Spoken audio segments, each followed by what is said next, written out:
It's a precarious position we're in this bilateral series between the USA and the West Indies under 19 women. One game apiece as we go in to T20I number 4 here at the beautiful Sir Frank Worrell Field, you respect St. Augustine. The usual suspects for the toss, Samara Chepna and Mr. Michael Raghunath, Sir Michael Raghunath. Samara has the coin, Sammy? Yes. James has the call. James the call. James it is. We'll have a ball first. Chepna? You've won the toss. What's your decision? We decided to bowl first. You're going to bowl first. You bowled first yesterday, and it seemed that your bowlers are doing well. What are some of the positives you saw yesterday? Yeah, we batted first yesterday, but our bowling was definitely really great. We definitely restricted the West Indies batters a lot, so I have a lot of confidence in that. Right. What are some of the things you saw yesterday, though, from a batting perspective, that you think you can improve on going into this game? Definitely a lot of our batters are still trying to adjust to the conditions. I think we're getting there, but definitely a lot of wickets that were just thrown away. We're definitely looking to improve on that this game. Right. And what about your own form coming into the game? How have you felt going through the series so far? Felt pretty good. Definitely yesterday was a bit of a worry for me, but hoping to bounce back from that. Right, well, go well, Chetna. Thank you. All right. So if you lost the toss again, it's 2-2. What would you have done though? We would have had a bowl first. As I said in the beginning, we have a really good bowling lineup. But despite batting first, I think as batters we have set targets, and it's just for us to go out there and execute the targets. You yourself spent some time in the middle yesterday. You're going to be using the same pitch today. Give me a little assessment of the conditions you had yesterday and what you think you all can do today. Yeah. I think the conditions is really good for batting as well.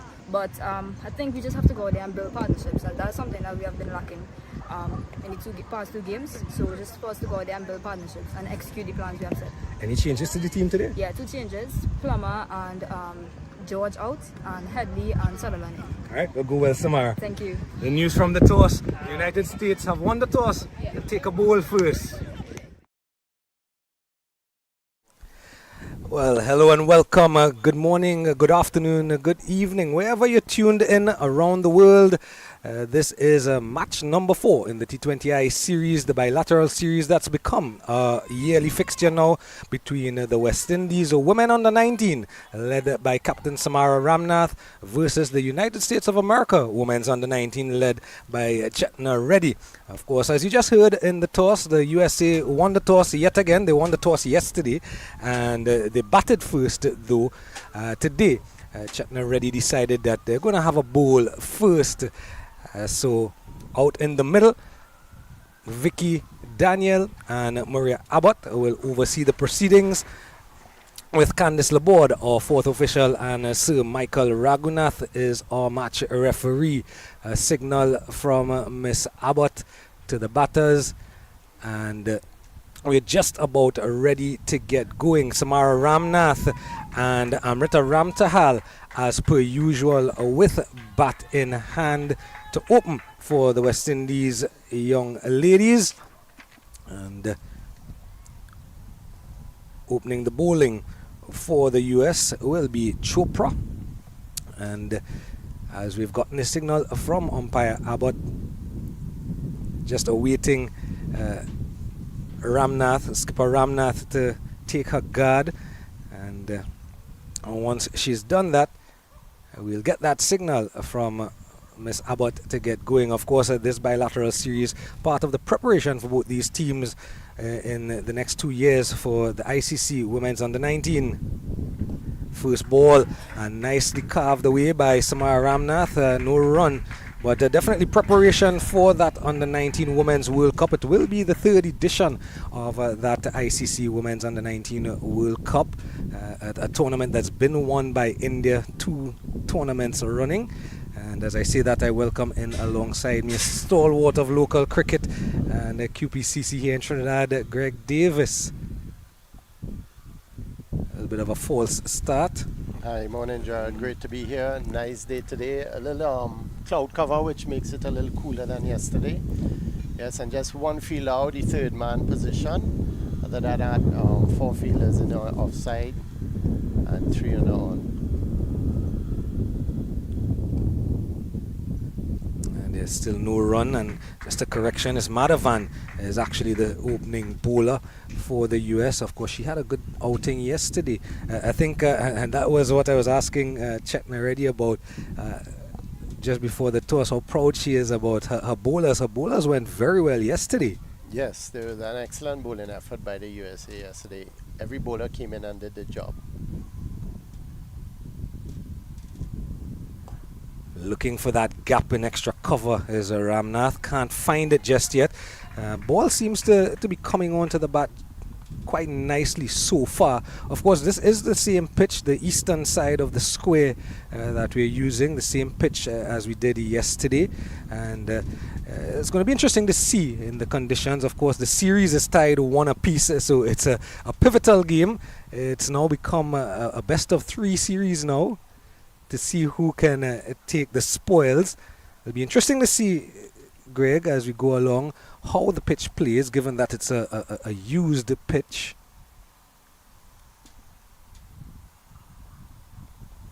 Looking for the gap at third, and she gets the gap down to third. Third fielder will clean up, and the first run's on the board for the West Indies. It's going to be interesting to see how the pitch plays, given that it's a used pitch, but also given that both teams are spinner heavy. Yeah, and playing a T20 on a pitch allows the groundsmen to do a lot of work on it. So the game finished quite early yesterday, in a sense, about 2 o'clock or so.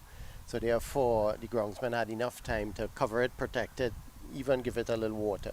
So I don't think it'll wear as much as all one-day international or even a 50-over pitch. Driven nicely by Ramtahal, her first delivery, but can't find the gap. Just getting a feel, get a feel for the ball on bat, it seems, Amrita Ramtahal.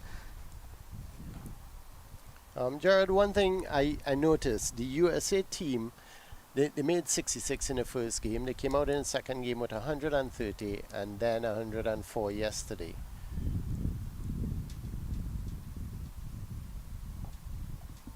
Tuck to leg side, looking for the single, it's not there.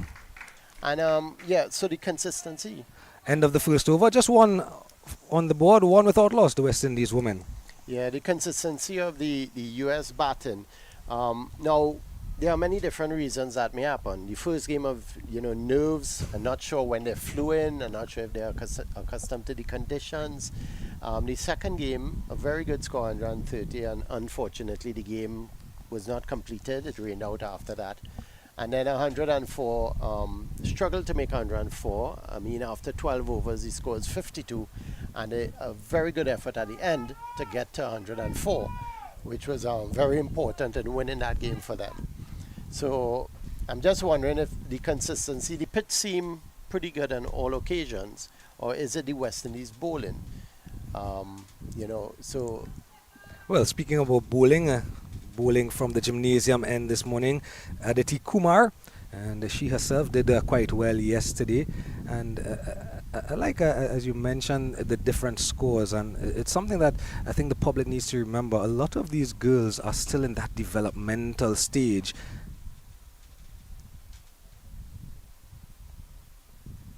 Nice bit of shape from Kumar first up, and I think the USA have gotten it right, bringing her from that gymnasium end with that breeze coming from the east-northeast. It's going to help her in drift.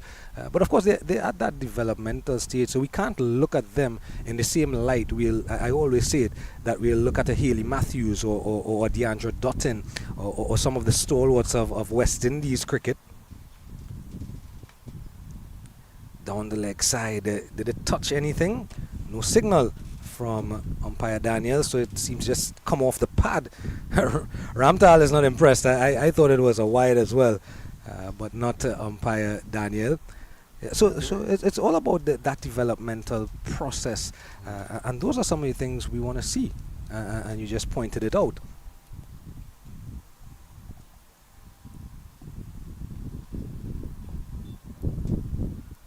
Nice quick single, tucked leg side, and off the mark. In fact, Ramnath with her second run. Ramtahal still to get off the mark, will come on to strike now, and it'll be interesting to see how Kumar adjusts here now with the left-hander on strike. Yes, Kumar bowled very well yesterday. Just put the ball on its spot. Didn't try to bowl too fast, but tried to bowl with more control, and she's very effective yesterday.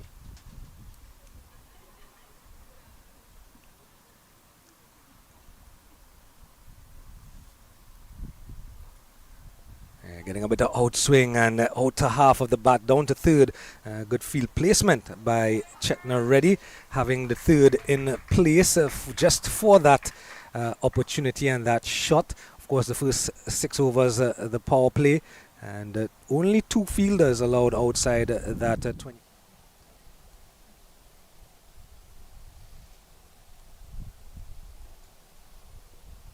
Getting a bit of outswing and outer half. With a slip in play, which is good from the skipper, looking for wickets. Again, that in drift, outer half of the bat, through the covers, quick single and completed in the end. So doing it in singles so far. Yes, and one thing I found yesterday that I was very impressed with is the captaincy of both teams. And like you said, here's the captain already has a very tight field and people in the right positions already. So, and the bowlers are backing up her field placing.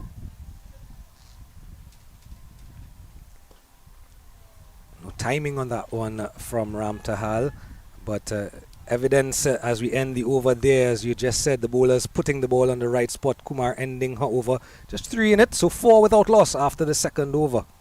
Yes, and you know, as a captain, you you decide on determine a field or a strategy, and then if the bowlers can't execute and don't have the skill level at that to put the ball where they want to, then you look bad as a captain.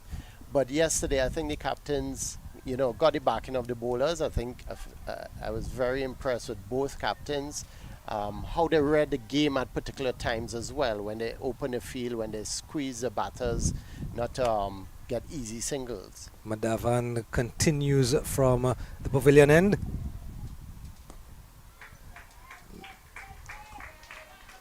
And you talk about that captaincy, and it's always, you set plans before, the coaches have their say, but once they step over that boundary line, Exactly. It's all on the shoulders of Samara Ramnath and young Chetna Reddy.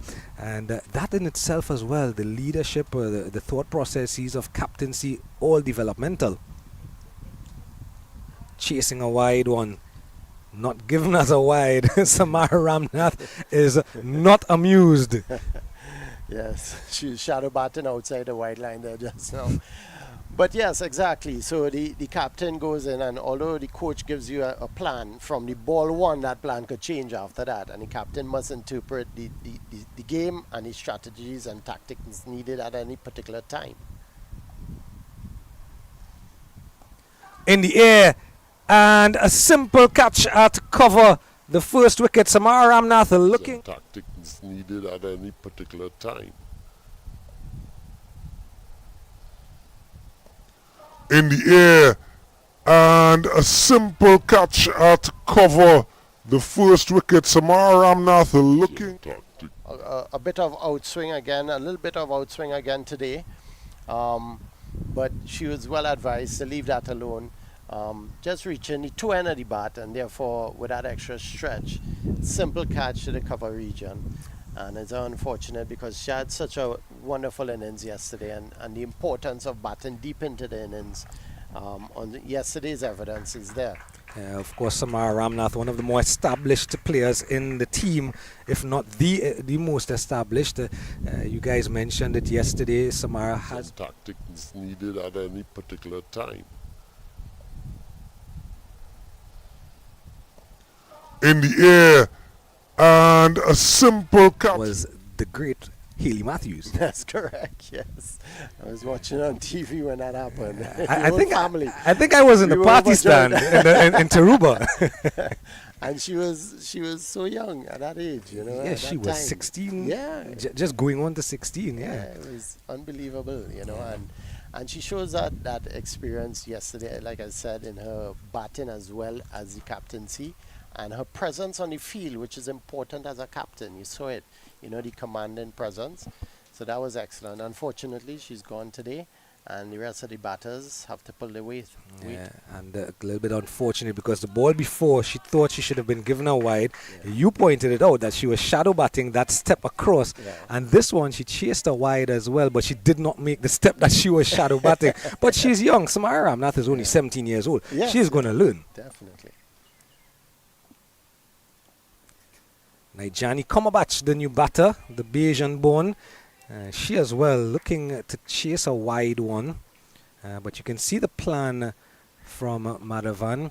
She's trying to keep it just outside of the hitting arc, but just inside the wide line. Yes, she's bowling to a field, and this is what I'm saying. The USA bowlers are definitely backing up the captain with bowling to the field. They have 7 on the offside now and just 2 on the onside, so it's excellent bowling.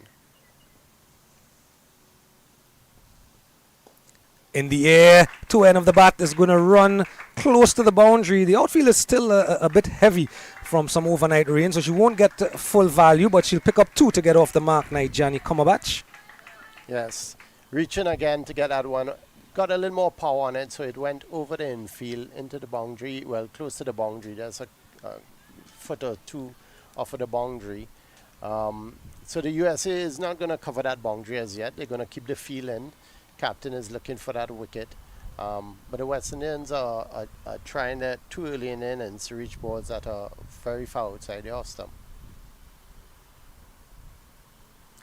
There again, chasing a wide one, loud appeal. The finger goes up. In the estimation of umpire Abbott, there was an under edge, or the toe end or Q end of the... Very far outside the off stump.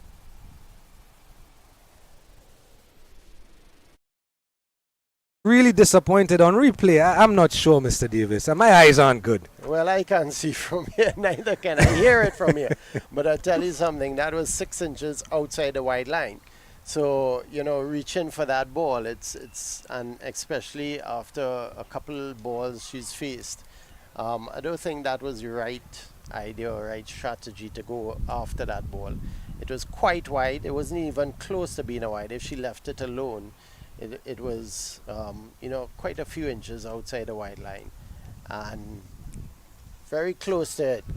And the umpire's decision rules in this game. However, if she didn't play a shot, she would have no idea, no chance of being out. So I think it's a batter's error, that one. And the following batsmen need to put up a little more value on their innings. Here's another young prodigy in West Indies cricket, young Brianna Haricharan, the young leggy. And she didn't have a bowl yesterday, but it's been good throughout the series. We get a bit of a closer view here. And just on that evidence, I don't think there was any edge on it. Kumar to continue from the gymnasium, and Amrita Ramtahal still there. And Brianna Haricharan, her fellow Trin Begonian, will join her. Of course, we talk about ages. I remember seeing Brianna Haricharan make her debut for Trinidad and Tobago at age 15. Wow. And my mind was thrown back. Come back to it. Nicely driven, but can't pick the gap. My mind was thrown back to Hayley Matthews and Stefani Taylor and Anisa Mohammed, who all made their international debuts as teenagers for the West Indies.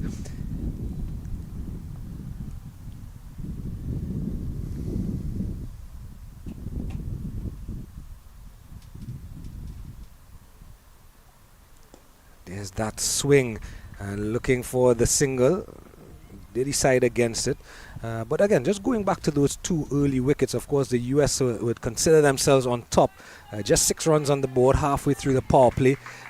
2 batters who chased the wide ones. Of course, the umpire's decision is final, so we're not going to query whether it's an edge. But it's something they'll learn, I think, going forward, how to move their feet. Bowled! Playing across the line, Amrita Ramtahal on the angle. And a bit of a drift, just straightening nice and full from Madhavan.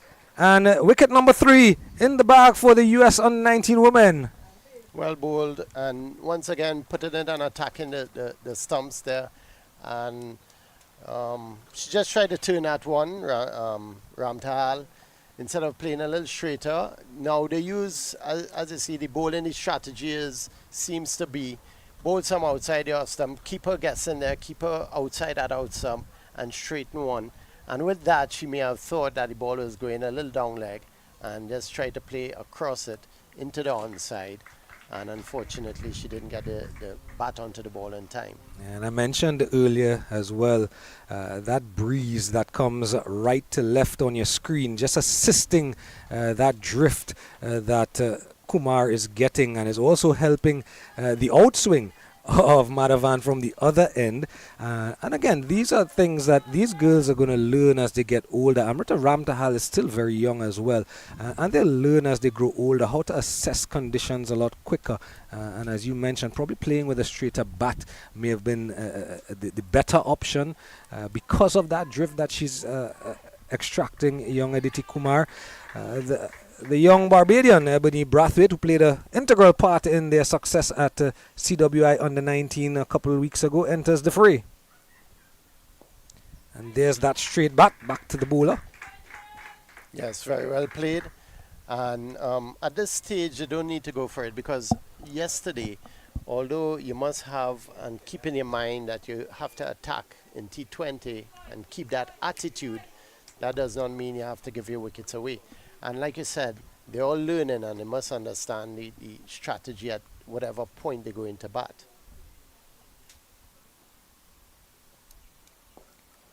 Tucking one leg side, she'll get off the mark. A good quick single.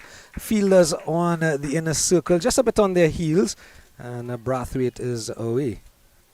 Yes, wonderful shot by Braithwaite.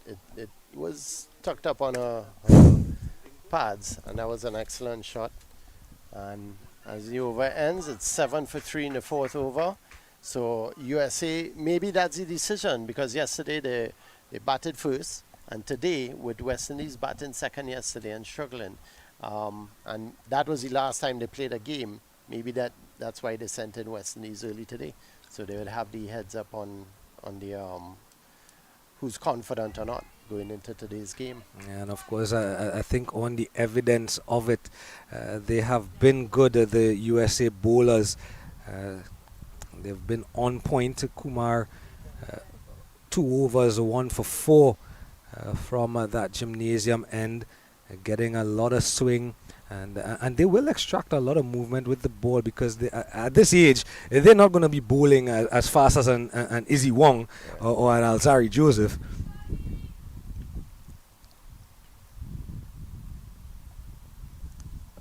There again, looking for that wide line. It's carved up and over the infield. Will it get there? Yes, it does. The first boundary off the bat of Ebony Braithwaite. Again, Madhavan keeping that wide outside the off stump, and the skipper backing up on the infield. At some point, she will put a ball on a person on that boundary just to cut the 4 runs, because those start to tell. But now she's looking for the wicket, and the ball being played in that region, and the West Indies are obliging. Yeah, most captains who go with this wide plan, this one closer to her, they usually, actually it's past that fielder at slip, so they'll pinch the single. They usually opt, when they're going with that plan, asking their bowlers to bowl full and wide or on that wide line. They'll have the sweeper out even in the power play. But you mentioned it already. She's looking for those wickets. She's keeping fielders in close. Of course, just the 4 deliveries she's faced, but we're seeing the evidence here from Ebony Braithwaite of just exactly what she did throughout Rising Stars Under-19s a couple of weeks ago. Nicely driven outside edge and down to third. Yes, excellent ball again. We see the evidence of the swing again. That third man is important, and once again, good captaincy, because she didn't always have a third man yesterday. It was according to the bowler, and these bowlers definitely using the breeze coming across from the east to west position. Once again, we have a 7-2 field with just one person down on third man. She's looking for the court in the outfield on the offside.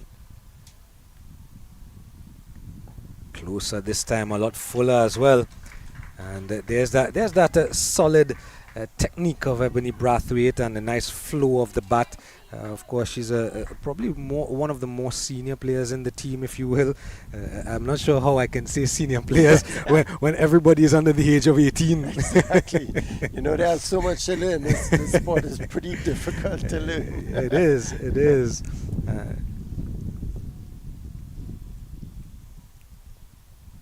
Driven nicely. There's that open face, that full face of the bat on her front foot. A lot to like when you look at Ebony Braithwaite. Exactly, and the application of the shot, if the ball is on the wicket, she plays with that nice full face. And then if she gets a little bit of width, then she goes with a little more bat speed, maybe a diagonal bat looking to attack the ball. Excellent batting here. Pull this time a little bit shorter from Madhavan, and Ebony Braithwaite, with all the power in the world, will pick up a second boundary. That was an excellent shot. It wasn't very short, but just a little further back. And of course, the pace of the wicket is pretty slow. And she got into position very quickly and pulled that through the mid-wicket region. No one on that boundary there, only 2 men on that side. And Kumar must understand that she has to pitch up the ball because her field dictates that she has a 7-2 field. And she's playing for the drive outside her stump. So Kumar getting a little too straight, a little too short, and Braithwaite had a skill and a mindset to pull that through the mid-wicket region for 4. Excellent shot.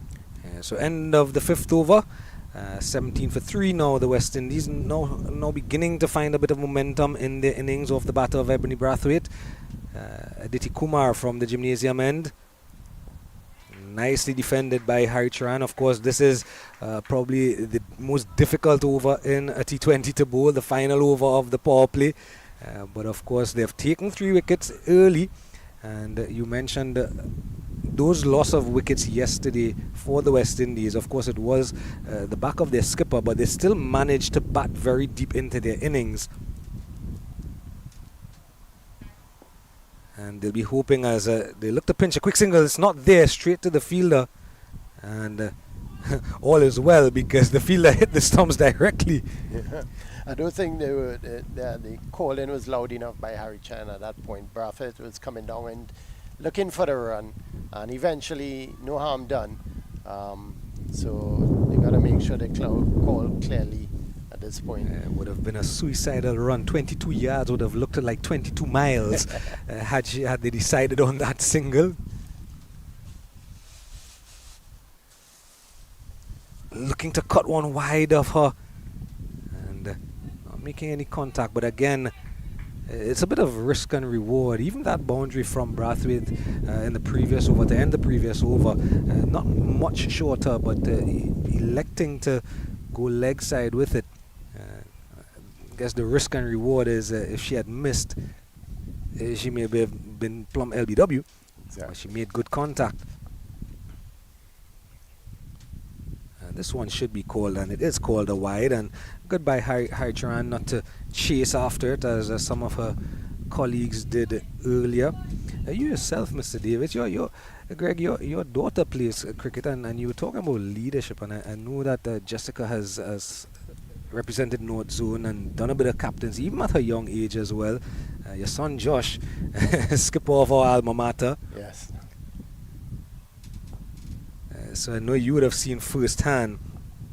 Quick single, well judged, feel a bit on their heels. You would know a bit, as we've spoken about, that leadership and developmental qualities and that mental aspect of leadership. Being so young, I know you would have seen firsthand how they have developed. And I know you know what to look for with these young ladies here from a leadership perspective.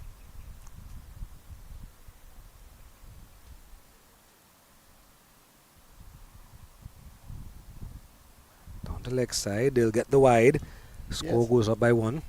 Yes, definitely. And you saw it yesterday, and this is what I was so impressed about, that you could tell the captain by just looking on the field. And that's good, because then the captain is in control of the team. And of course, you'd get some information from the wicketkeeper on angles and so on, but the captain must always be in charge. And we saw it with both teams yesterday, as well as their knowledge.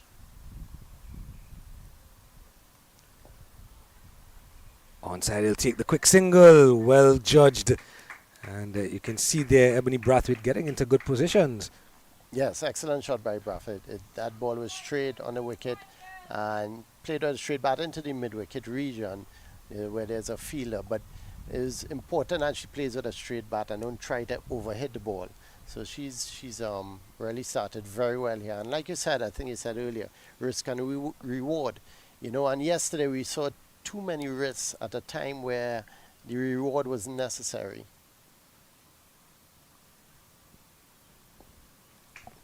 Nicely played. Won't get the single though. So already at a strike rate over 100, Ebony Braithwaite, as we come to the end of the over. 21 for 3 after the power play, the West Indies under-19 women. Ebony Braithwaite, a strike rate over 100. Brianna Harricharan still trying to find her way and find her timing. There's that signal from umpire Abbott to signal the end of the power play. So now we've been talking a lot about leadership and captaincy through the power play. Now we will see how Chetna Reddy approaches outside of the power play, where they're now allowed that extra fielder outside. Of course, in the women's game, it's not 5, it's 4 that are allowed outside of that inner 25-meter circle. And a change in the bowling from the pavilion end. First sighter of spin we're going to see here this morning. Ebony Braithwaite will face up.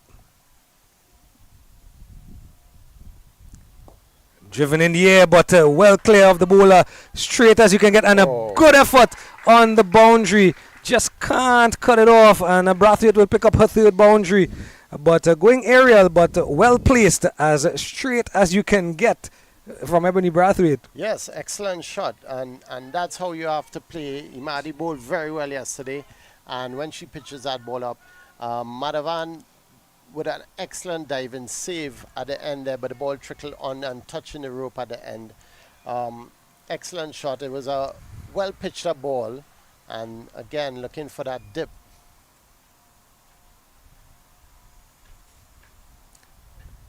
This one a bit wider.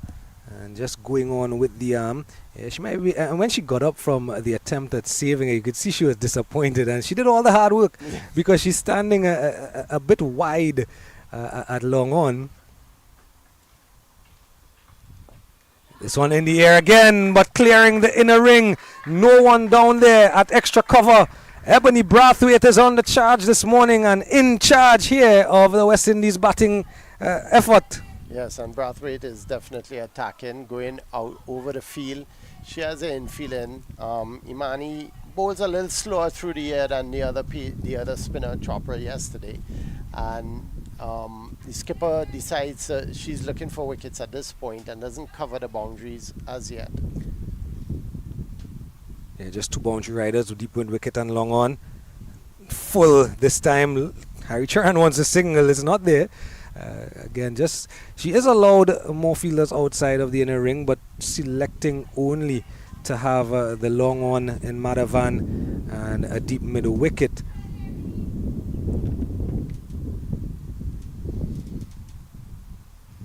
In the air again, but as straight as you can get, and coming back towards us here in the commentary position. And Madhavan will come around just to collect it under the tent near to us. Yes, 3 excellent shots here. All going nice, not lofty shots, but nice, straight, all in the air, but well placed. And now we see a little more defensive field. At some point they will have to throw it back. And Braithwaite has definitely commanded herself on this innings. Yeah, mid-on going back to long off. And she plays it down. Good. And that's what you want to see from young batters. And this is good signs as we come to the end of over number 7. 33 now for 3. The West Indies under-19 women. And this is what you want to see. She just hit a few boundaries in the over. 3 in the over. And the field was changed. Braithwaite on the last delivery deciding, I'll just play it down in front of me. Let's just end the over. Good mentality you can see coming from the young batter. Yes, but what happened yesterday with the Imadi bowling is that she came on a little late in the innings and she was tossing it up. And there was a little bit of doubt in the batter's mind at that point. So she bowled more to the tail end, who struggled to read her bowling as well. So she tossed it up. But she's facing Braithwaite and the more experienced batters at the top of the innings. Chopra is the one who bowled, and she's on now.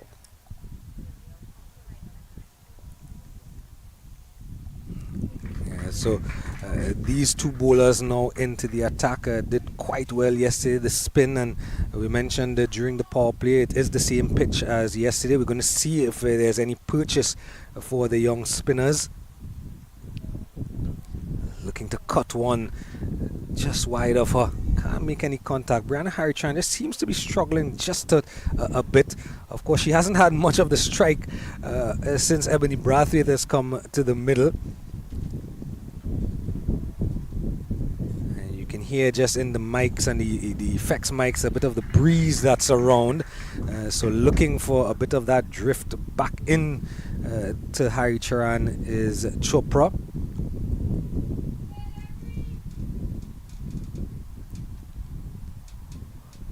And by her expression, I think maybe a touch on that from Harry Charan, not collected by the wicketkeeper young Ganesh.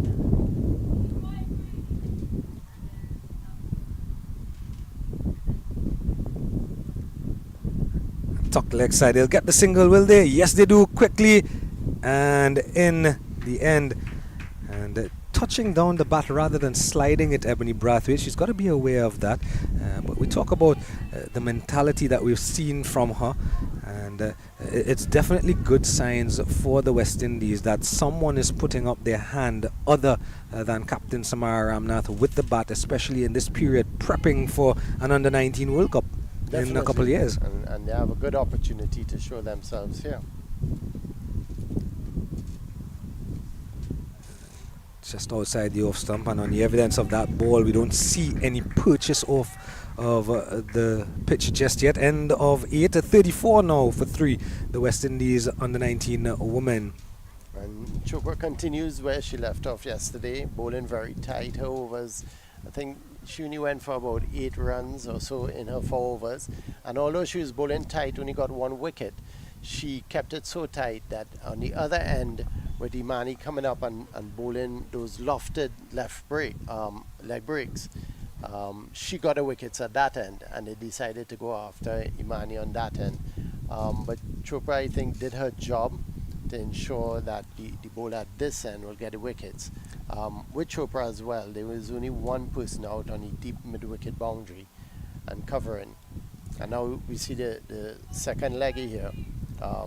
Obviously, USA bowlers under a little more pressure than they were yesterday, with Braithwaite really putting on a commanding performance even at this early stage of her innings. Sanavi Kambalapali, who represented Leeward Islands during the recently concluded CWI Under-19 Women Championship, and bowled quite well, did Kambalapali. She's grown from strength to strength, nicely flighted immediately, and I remember seeing her a couple of years back at the regional CWI under-19 women's tournament, and still very young, still learning the mechanics of her art, and of course leg spin, the hardest art to learn. Nice flight and full, can't pick the gap though. Harry Charan just seems to be getting a little bit frustrated, and that will come at this age. Yes, because exactly. We ourselves at our age, we get frustrated over so many different things. Yeah. But just on Kambalapali, there that wrong on, Yes. just a bit of turn back the other way as it got to the keeper. But she's grown from strength to strength as Kambalapali, and over the last couple of years has become a lot stronger. She's grown into her bowling action, keeping a nice high release as she's done there, finding the spot on the pitch that she wants to find a lot more consistently now than she did 2 years ago when we first saw her in Rising Stars.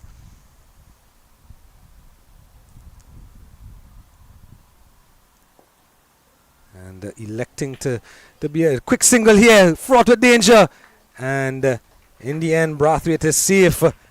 And I think she wants to get at least one delivery in the over to go after the leggy. Braithwaite. And I think Harry Tran should be thinking that. Just get in line with the ball. Find a gap. And I'm not saying it's not for lack of effort. Because you can see it in her body language. She wants to get off strike. In the air. Over extra cover. And it's gone past the rope. The first maximum of the innings off the bat of Ebony Braithwaite, who just continues to wreak havoc here. Yes, excellent shot by Braithwaite. It was pitched up and she leaned forward and stroked that, gave all the bat speed she can into that. Beautiful timing, carried over the boundary. It was a well struck ball. Didn't try to hit it too hard either, but gave it a little more effort than she did before. And she's been hitting down the ground nice and straight. Most of her fours have come straight to the wicket. 1-4 square to the mid-wicket boundary, which was a shorter ball early in the innings. Chopra will continue from the gymnasium, and just one run in the Kambalapali over until that 6 by Ebony Braithwaite. And there you go. There's what Harry Chan has been trying to do. She just wants to get the single, field bat on ball, get Ebony Braithwaite, who has a strike rate of just under 200 presently, get her back on strike, especially this over leading into that drinks break at the 10 over mark. Pulled in the air. Is this one going to clear the rope? Waiting for the signal. Yes, it does. Yes, it does. Ebony Braithwaite. And Braithwaite comes again.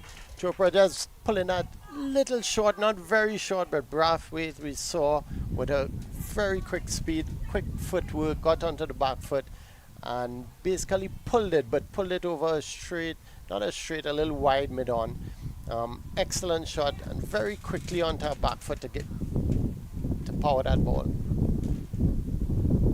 So I'm looking to the offside this time, and what Ebony Braithwaite has done is she's forced Chetna Reddy to spread the field a lot more than she wanted to. Initially there were just two fielders on the leg side. Full toss, pulled in the direction of one of those fielders. She's just going to be a spectator. Ebony Braithwaite on the charge. My, she would have cleared any boundary in the world with that shot. Yeah, and the thing is, you could see where the pressure is building on the US team. Chopra yesterday hardly put her foot, wrong. And today already, she pulled back one, she was put, so she tried to get that one a little fuller. Now she got a full toss, and Braithwaite is perfect to the task and put it over mid-wicket for 6.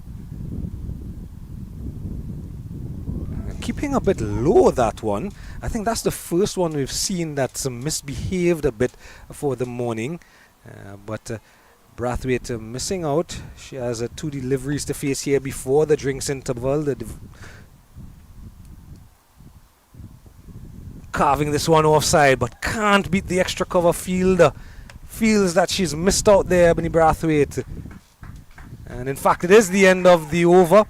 And at the end of 10, Ebony Braithwaite, with a strike rate of just under 235 from 18, has put some momentum and some stability into the batting effort from the young West Indians after losing those 3 early wickets, while the umpires and the players avail themselves of some refreshments. We'll do the same and rejoin you in a couple of minutes' time. 48 for 3 at the drinks break.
In fact, 54 for 3, the 50 on the board for the West Indies under-19 women who were invited to bat first in this fourth T20I in the bilateral series against the USA women's under-19. And the name of Braithwaite out of Barbados. We knew of another Braithwaite who put on a show, hit the ball a mighty long way. I'm not talking about big Ricky Carlos. Today, it's young Ebony Braithwaite who's putting on a show. She's at the non-strikers end though. And Kambala Pali will continue after the drinks interval.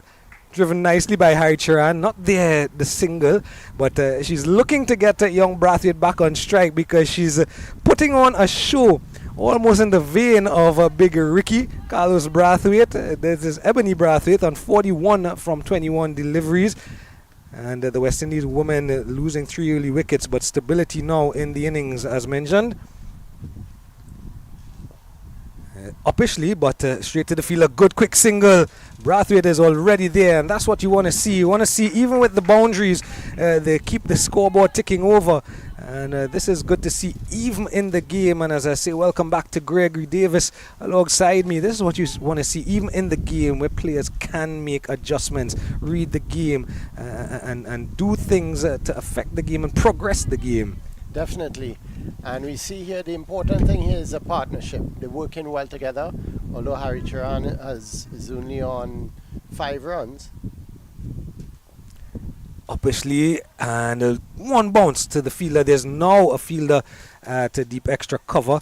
Of course, a couple overs ago, there's that 50-run partnership. You were just mentioning partnership, and even though Harry Charan is just 6 runs and 19 deliveries, she's played her part, turning over the strike, making sure Braithwaite gets a lion's share.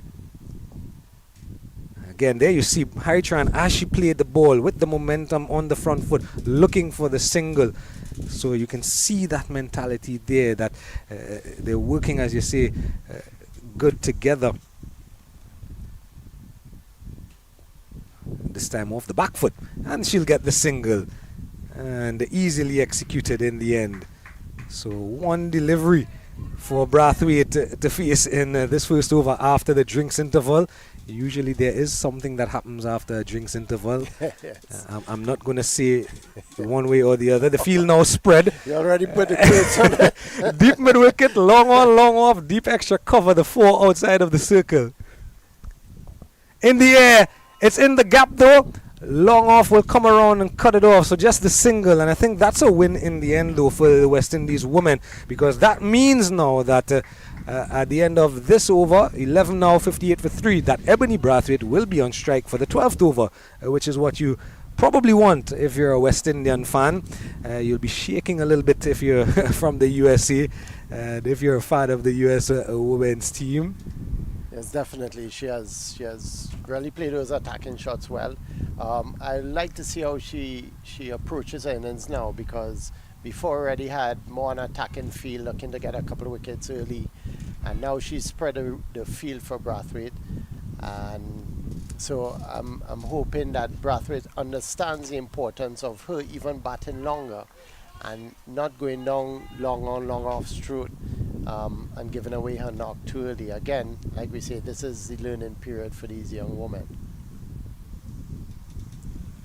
This one keeping a bit low again, just outside the off stump. Maybe she wants to get her initial trigger movement is to lean forward, get across just a bit to her off stump, but she may want to be more on the front foot, given that a couple of the deliveries from the gymnasium end are starting to keep a bit low.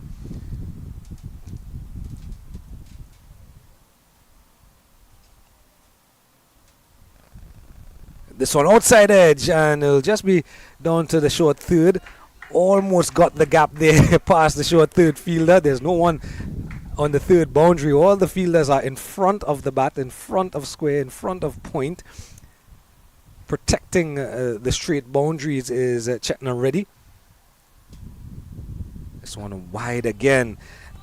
And this is the only part of Braithwaite where she struggled a bit with Chopra putting that outside off stump, and Braithwaite not really sure if to go on the front foot or come on the back foot. There you see that initial movement to the offside, and she's made that movement even more. And you can see her there just watching the line of the ball. And these are the simple little things. When you're looking back at a game like this, those little things make a huge difference. This one closer to her. I think she's missed out there. I think she knows she's missed out there. But again, we were just saying that in the last over, Greg, that you look even within the game. After the game is one thing. Before the game is one thing, but during the game to see improvements and changes, see the players themselves with those gears turning in the head as we come to the end of the 12th over. Maiden over in the end from Chopra, first maiden of the innings, 58 for 3 after 12. And you can see those improvements, and I think this is good. This is good signs, of course, for the US as well. These two teams, as we mentioned earlier, prepping for a 2-year cycle leading up into an under-19 World Cup. Yeah, and Braithwaite, you know, a little suspect outside that off some with Chopper coming across the body of Braithwaite, and like I say, the best way to learn is to be out there, understand it, and learn for yourself. You learn the best. That's the best way. Kambalapali continues from the pavilion end, nice and full. Harry Charan again looking for the single. She wants to get Braithwaite back on strike, and you can hear from the pavilion, from the coaching staff of the West Indies, just encouraging Harry Charan to just stay there, trust herself, and to keep going. This one a low full toss, struck on the pad. Loud appeal, still appealing. Umpire Maria Abbott is like a statue. She has not moved. Yes, that was looks close, but may have been a googly on the leg stump. So the umpire is in the best position. Outside, there was some just missing out there, and I think a wicketkeeper Ganesh, I think, who didn't collect the ball, missing out on a stumping opportunity there, because Harry Charan just advanced a little bit forward. Missed the ball, but again, she's continuing to be positive, even though her strike rate is not the best. You see there, even in being watchful, Brianna Harry Charan is on that front foot. She's on that front foot, and looking to be positive. And still just 16 years old, Brianna Harry Charan. Through the gate again. And Kambalapali using those googlies here to good effect here against Harry Charan. 16 years old. Do you remember what you were doing at the age of 16? Not playing for West Indies. Great achievement here by these young women. Driven nicely. This time Kambalapali getting a little too full. And Kambalapali, yes, she bowled a lot of googlies in that over. 58 for 3 now in the 13th over. Yeah, 2 consecutive maiden overs from the US young ladies, and this is good. We've been talking so much throughout the first half of the innings about how well they bowled yesterday. Initially in the power play, they were good today, took 3 wickets. Then the Ebony Braithwaite show, and now the US is just starting to wrestle a bit of control back on their side with the 2 consecutive maiden overs with Kambalapali and Chopra. And Ebony Braithwaite now back on strike. Chopra to continue from the gymnasium end. And looking to keep it wide is Chopra. And probably hoping that she'll get the ball drifting in and turning back into Braithwaite.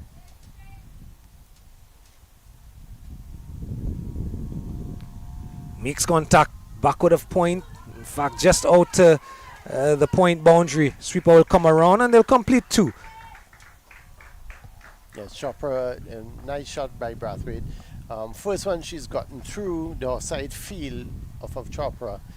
She struggled there, and like you said, they will learn as they go along, and that's the best way to learn how they're playing the game and understanding what to do and working it out for yourself.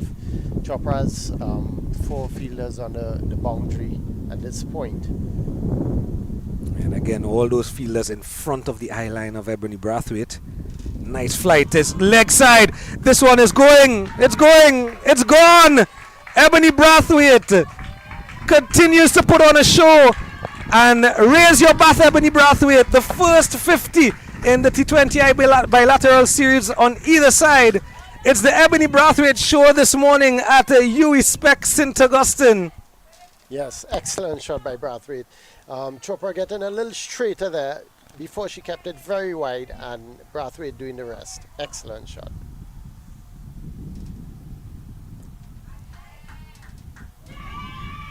Looking for the singers, not there. Mix up, and thankfully a wayward throw coming from mid-off. And Harry Charan and Braithwaite stand hands on hips and stare at each other. Yes, yeah, the calling wasn't precise, and and it was a bit stalled there.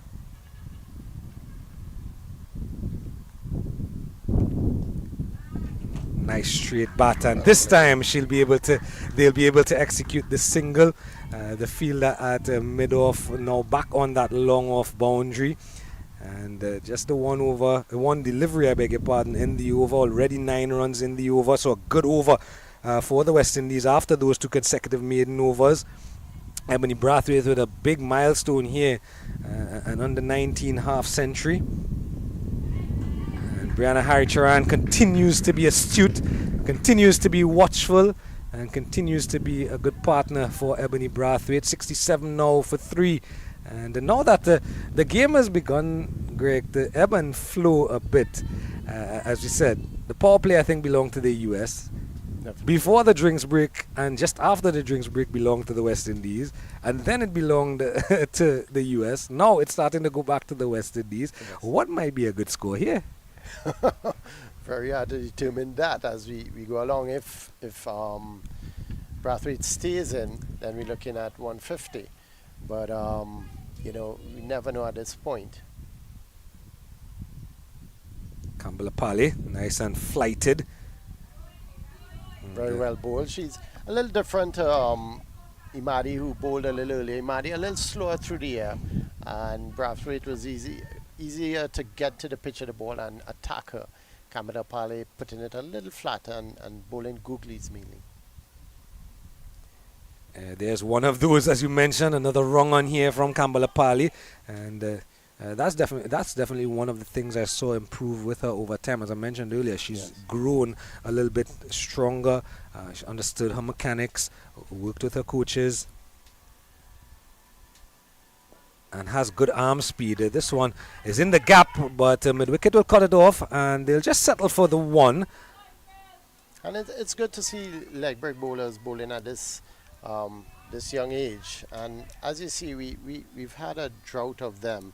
And what happens when you're a youth player and you're bowling leg break? The fingers aren't strong, so it is very loopy.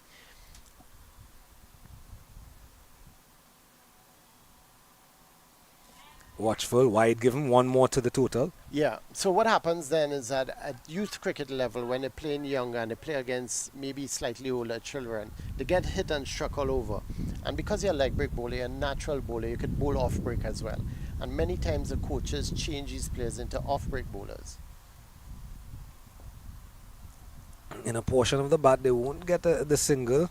And the pressure there is that at those younger ages, the coaches want to win games. So they're very happy with an off-break bowler bowling 6 overs for 10 runs, rather a leg break.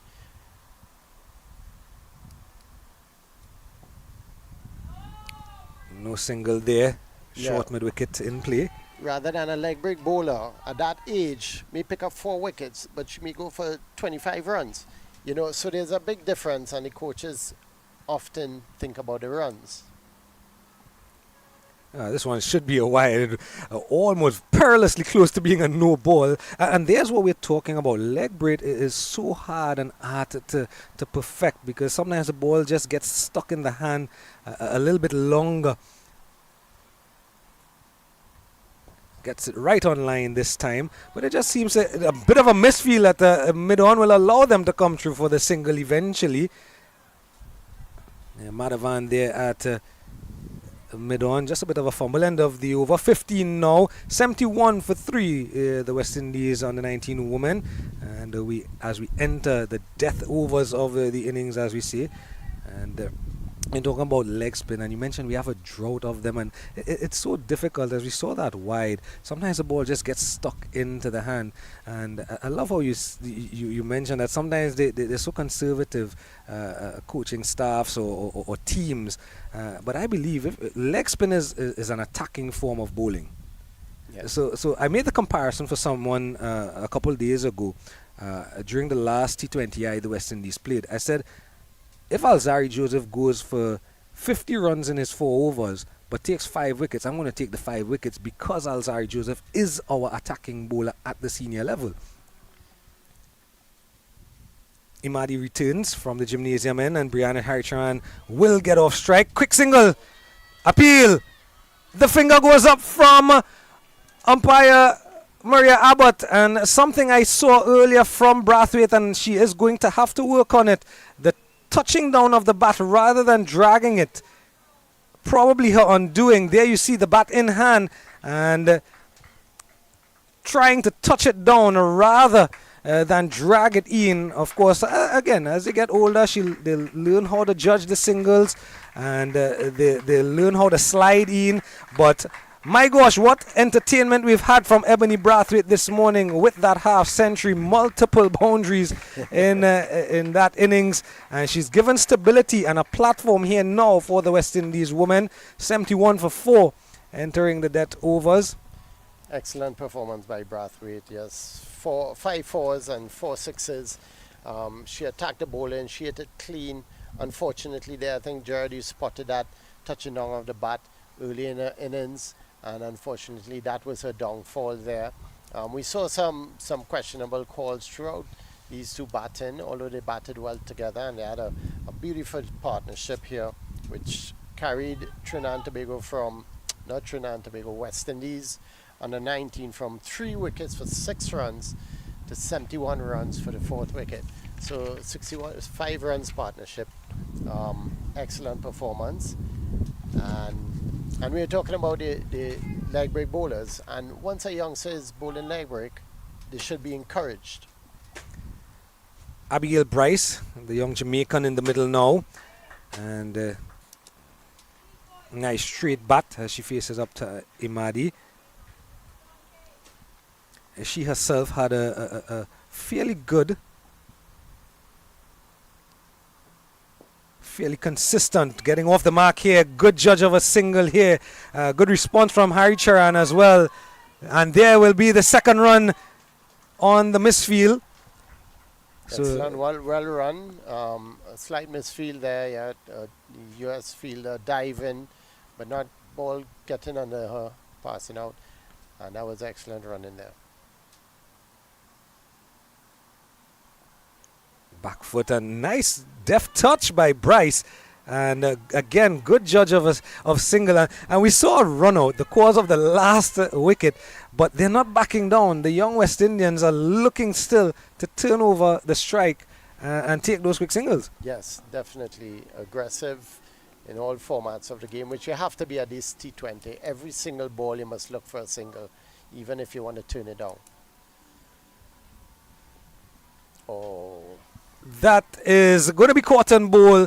It's so unfortunate. She's been playing straight bat all the time. The one delivery she's tried to turn into the leg side. Brianna Harichan gets a leading edge and a comfortable return catch for Imadi. yes, well bowled by Imadi, putting it closer. Harichan just on the wicket. Harichan trying to turn it into the leg side. And this is the difference between the playing straight, but Harichan maybe not to the pitch of that ball where she could turn it, because if you want to turn against the spin, you've got to be very close to the pitch of the ball. You mentioned it earlier as well too, in terms of Imadi and Chopra not being as quick as Campbell Apali as well too, so probably a bit undone by the pace of the delivery, but 2 quick wickets here, and it continues to ebb and flow. This one, USA taking early control, West Indies getting some control, then the US again, then the West Indies again, now the US with a couple of quick wickets. And that was excellent by Harry Charan. She played a job she had to play, batting with Braithwaite, and excellent partnership at the end. Yeah, a partnership as Adanya Bo comes to the middle. And of course, you know that Bo name, Carlton Bo Jr., a former West Indies wicketkeeper. Adanya Bo, though, the young. Are they related? We're going to have to ask. End of the 16th, 74 for 5, the young West Indies woman. And a successful over by Imadi coming on there. And like you said, Imadi bowls a little slower than the other bowlers on the team. So maybe not accustomed. First one was a run out, unfortunate run out. And the second one, Harry Chan just playing across to one pitched and going away from her. And it was well bowled, a good comeback by Imadi, because Imadi struggled when she came on for first over early in the innings. So Adanya Bo and Abigail Bryce, two the Jamaican middle order batters in the regional game. They had fairly good outings in Rising Stars as Madhavan returns from the pavilion end. They now have to finish the innings. Well watched, and you can just see even by their build, Bryce and Bo naturally are ball strikers, and they do hit the ball a long way. And we've been talking throughout the entire innings about the developmental process, as we've seen the development on both sides of the coin, in game and out of the game, with these young ladies. So it'll be interesting to see who can get the upper hand here. Will the bowlers continue to have the upper hand as they did yesterday, or can the batters finish with a flourish? Fishing for that one. Yeah, now it becomes tougher for the West Indies to really get on with it. And these batters, it's very difficult to come in at this position, especially with two batters in, because there's that decision to make, and this is a learning process, and the coaches have to impart that knowledge to them on what strategy your tactics you're going to use at this point.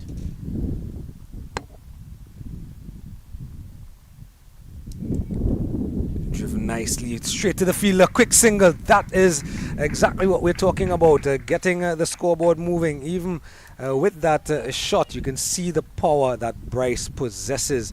Hit that ball and it went directly to mid-on, but good judge of the single nonetheless. And I think as we say that's what between Braithwaite and Harry Charan, I'll come back to it,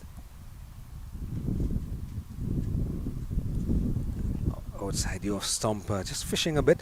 But for the West Indies, you would have liked maybe Braithwaite more than Ramnath, because of the scoring rate she had, to be here in the final 5. That's where that run out proved to be detrimental maybe, but from a perspective of at least holding up an end, you would have liked Harry Charan to be there as well. Yes.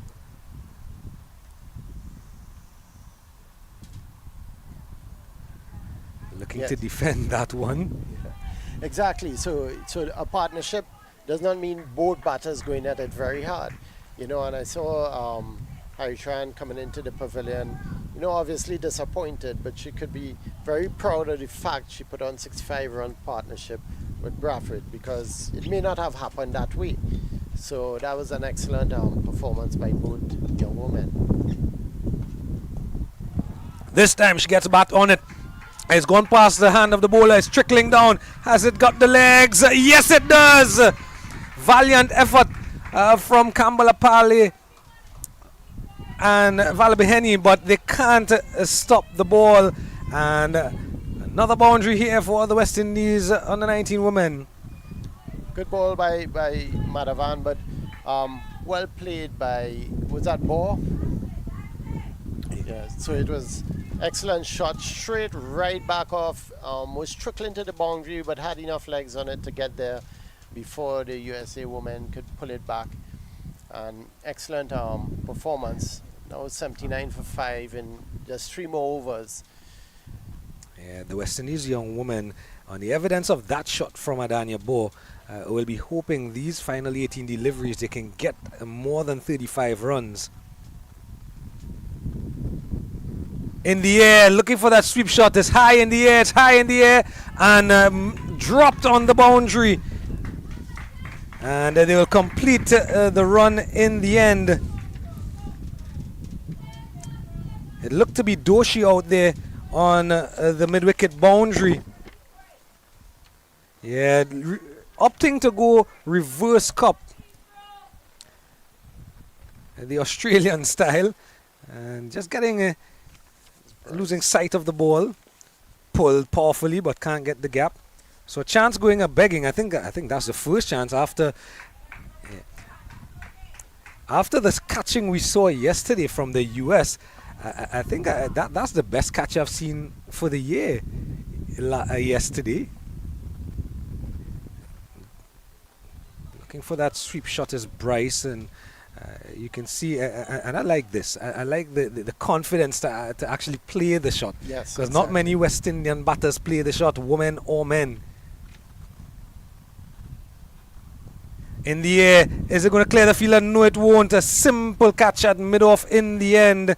Looking to lift a half volley and just mistiming it. Probably just the toe end of the bat as well. And another wicket going down. Yes, and Bryce made a little room there to go to the outside after trying to hit a couple balls, being dropped on just inside the boundary on the mid-wicket area. 2 balls before that, trying another sweep shot and not getting a timing. She tried a different strategy to back away slightly. Unfortunately, she didn't get the timing she needed and hit it straight to the field in the mid-off region.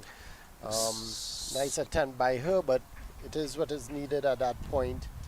And West Indies need to maximize these next few overs and not be thinking of 15 over, but more about between 6 and 10 over to ensure you have runs on the board to defend. We saw yesterday 104 being defended, although West Indies got close once someone stayed in with Captain Samara, but you know, it's definitely a defendable total if we get close to that 120 region. So 81 for 5 now. Vice captain Tiani Herbert Myers at the wicket. And she'll have a part to play with the ball later, but first up with the bat. And coming in a little bit lower than she batted yesterday, Tiani Herbert Myers. And again, one of those young ladies from the West Indies that possesses quite a bit of power. And just looking for that first single to get off strike, just a flow of the bat. End of the over now. Wicket taking over yet again from Imadi, who's now bowled 3 overs and taken 2 wickets as well for Madhavan, who's bowled out already, and 81 for 6 in fact, with the fall of that wicket of Bryce in the last over. Once again, we see Imadi coming on here at a later stage and really giving the middle to lower end trouble. You know, Braithwaite basically attacked her the first over she came on, and she was taken off immediately, going for 3 boundaries in that over. But came on at this end now, and she's taken a couple of wickets and put West Indies women under some pressure. So Vallabheni, it looks like. In fact, it's Aditi Kumar. She'll change ends. And nice and full. Good delivery from Kumar. She bowled her initial 3 overs from the gymnasium end, and I guess the thinking here from Reddy might be let's get the ball drifting away out of the hitting arc of Myers and Bow. Of course, Tiani Herbert Myers, the skipper of Barbados under 19 women, the champion Rising Stars team of 2025 at the CWI Rising Stars Women's Under 19, and vice captain of this team, so a lot on her shoulders.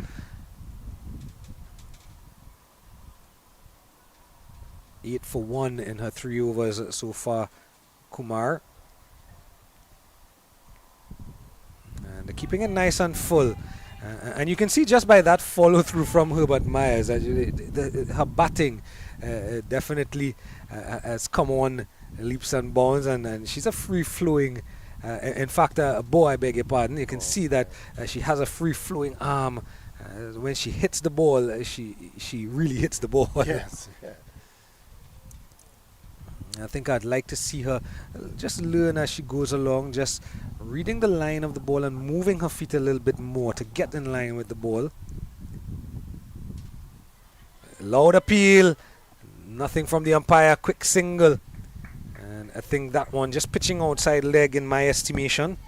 Yes, and Kumar has come on this end and really continued as she did early on in her innings at the top end, and as well as yesterday. But it's the first time she's bowling from the southern end, and here we see the captain again using a different strategy with Imadi bowling well coming down, and she decided to bring Kumar up.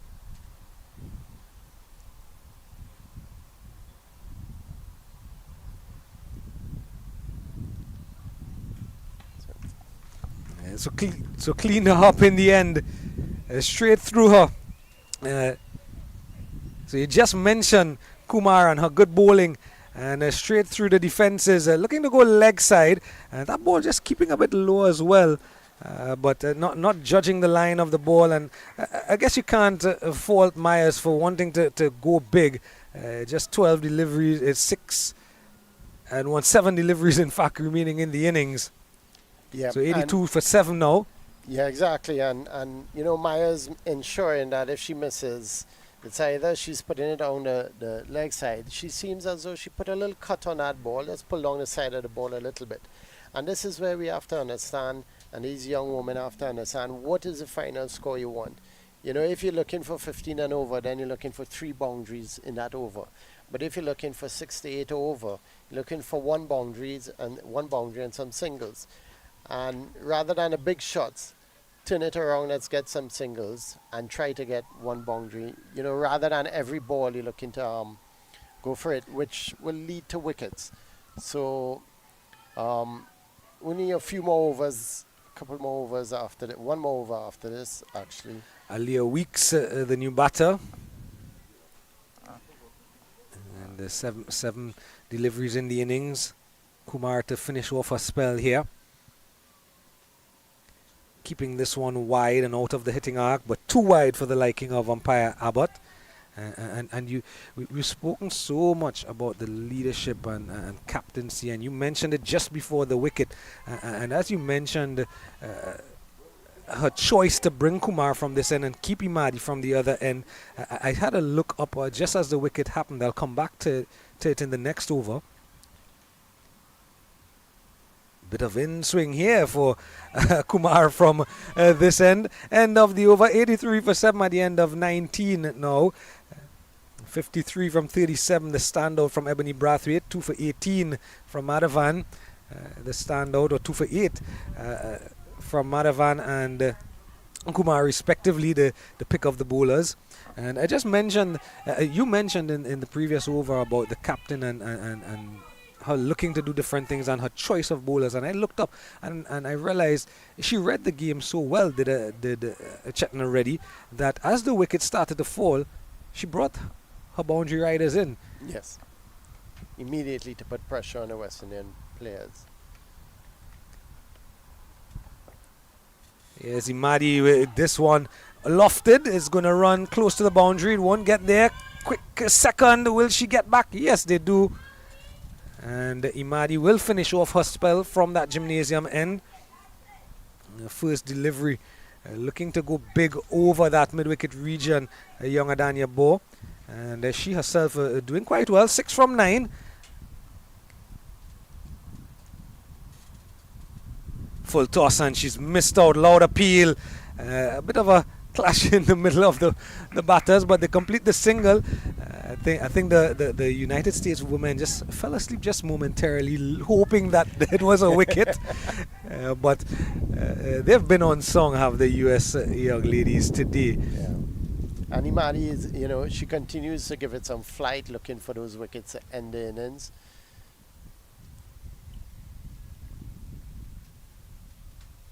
Aliyah Weeks pulling and looking for the slog sweep. It's in the air. Would you believe it? This lands safely.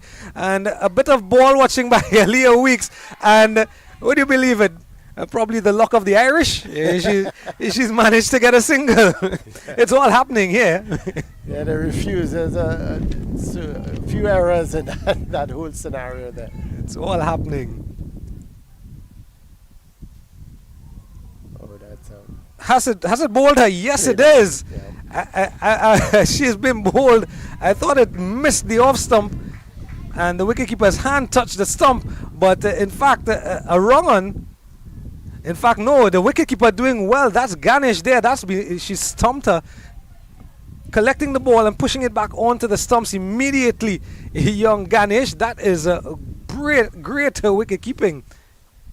Yeah, so she tried to attack that, which, I mean, this is the last over, so she must do that. And just getting what seems to be a little inside edge. And unfortunately, had to leave after that. But then we see, like we spoke about, Imani again, throwing up that ball, tempting them to come out to hit it. And they're not equal to the task at this point.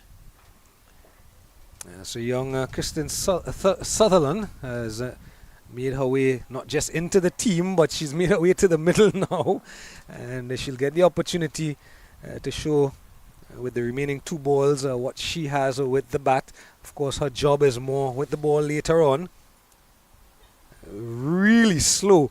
If she bowled that any slower, Imadi, she should have been bowling in reverse, I think. And well bowled again. Yeah, so final delivery of the innings coming up. And again, nice and flighted, and Sutherland sweeps well. She's going to get at least one. They're coming back for the second, and the throw wayward, and they complete 2 to finish the innings. So 89 for 8. The West Indies young ladies will finish after their 20 overs. An innings that ebbed and flowed one way, then the other. First to the US, then to the West Indies, then to the US, then to the West Indies. It's all happened here, Mr. Greg. Yeah, and exactly. But it's unfortunate because in the 15th over, at 4 for 71, you would think we'd get over 100, at least over close to 120, and to just put 19 more runs in the next 5 overs.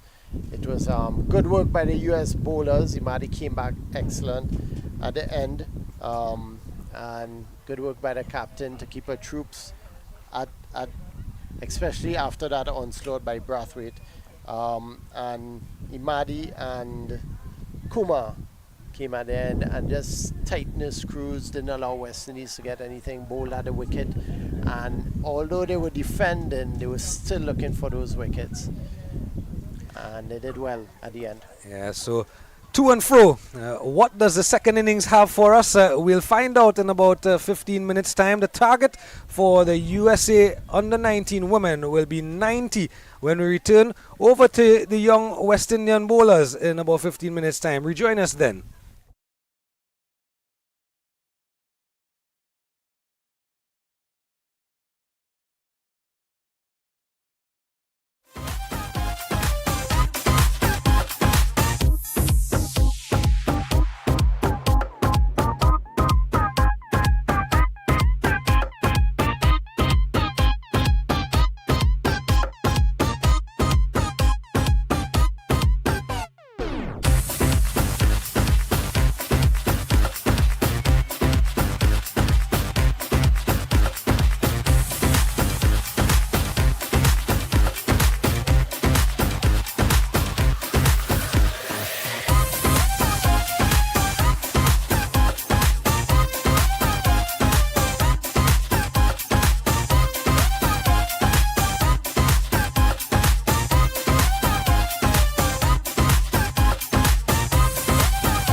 20 overs complete, possibly 20 more to come. The T20I number 4 in the bilateral series between the West Indies under-19 women and the USA under-19 women.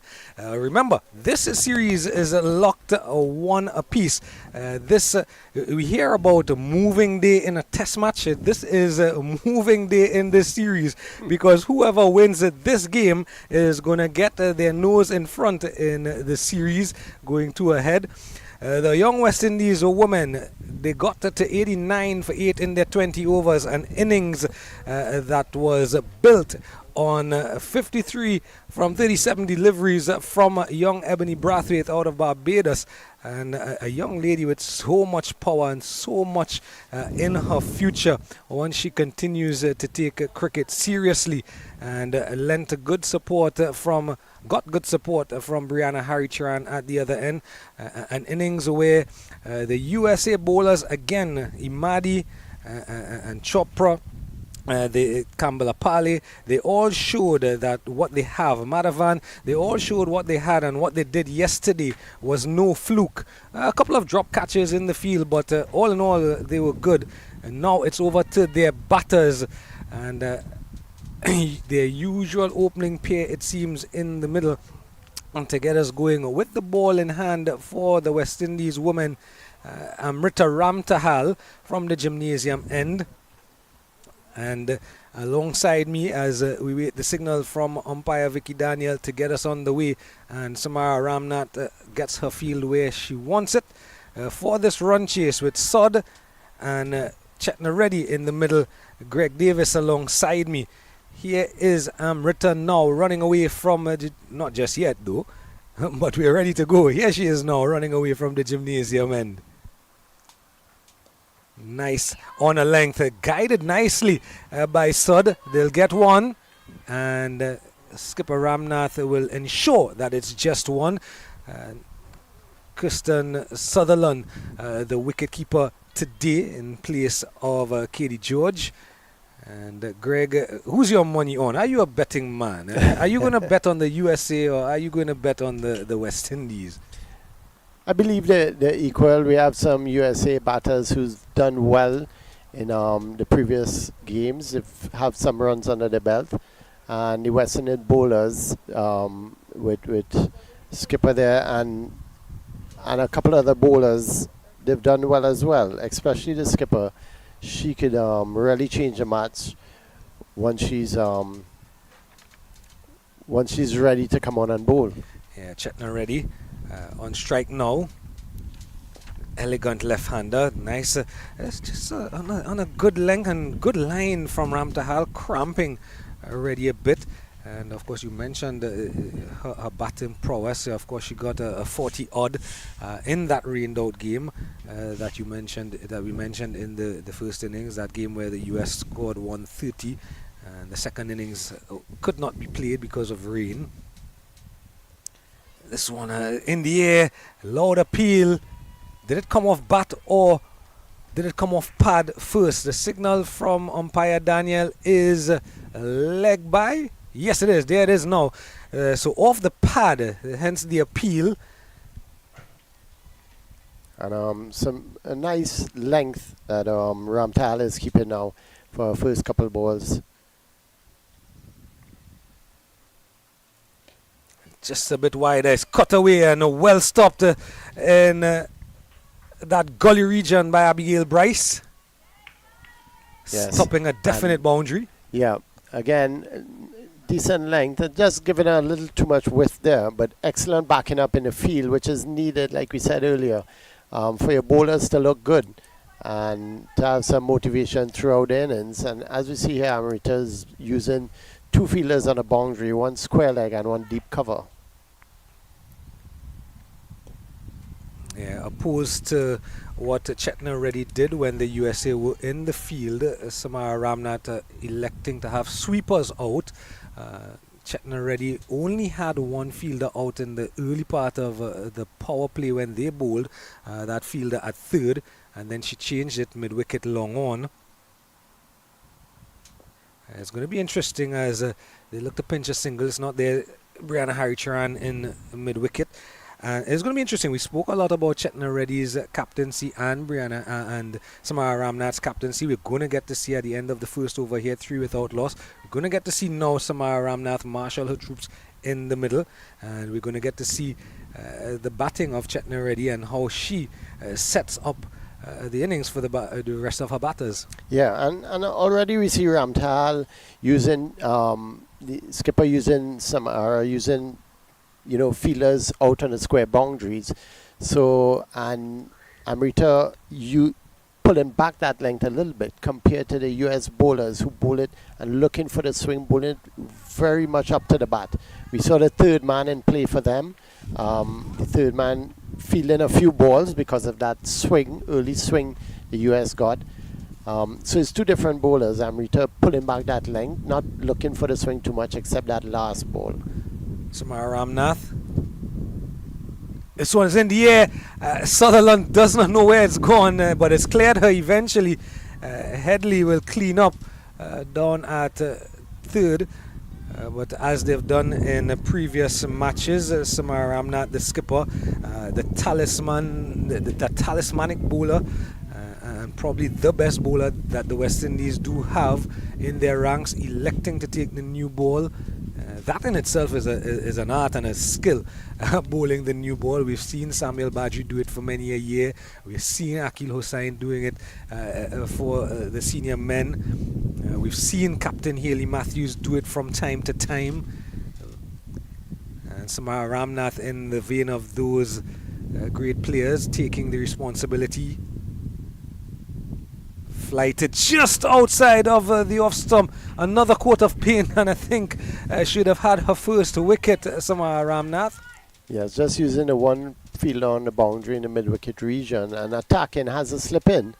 So she's definitely looking at giving it nice flight as well.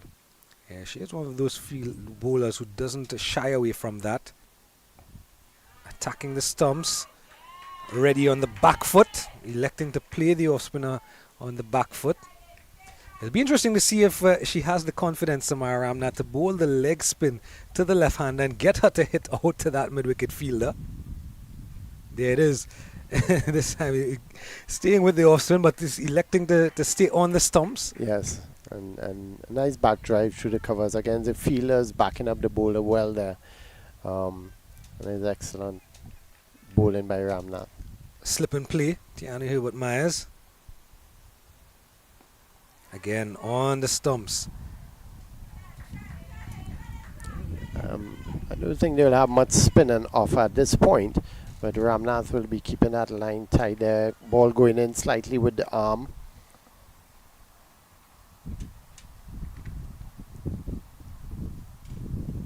Well played by Chetna Reddy.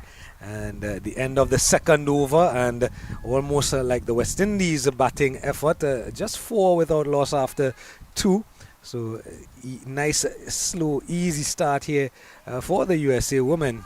Yeah, we saw Sud trying to pull Ramnath that first ball, and ball coming on a little quick on her, being a new ball, and lack on it, skidding through. She got a top edge, but Reddy, came in, played properly, played straight bat to ensure she doesn't get out. Ramtahal continues from the gymnasium end. You're just talking about that pull shot. And Sudha's tried again this time she's tried to pull Amrita Ramtahal. Yes, Sud seems to be the pitch hitter up at the top for the US. Yesterday she had the same ideas as well.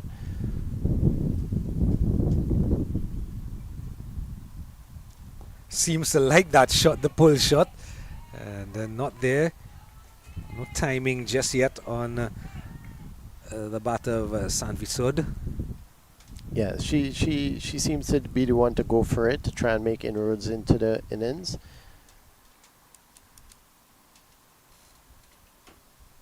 Falling over Amrita Ramtahal. I hope she's okay.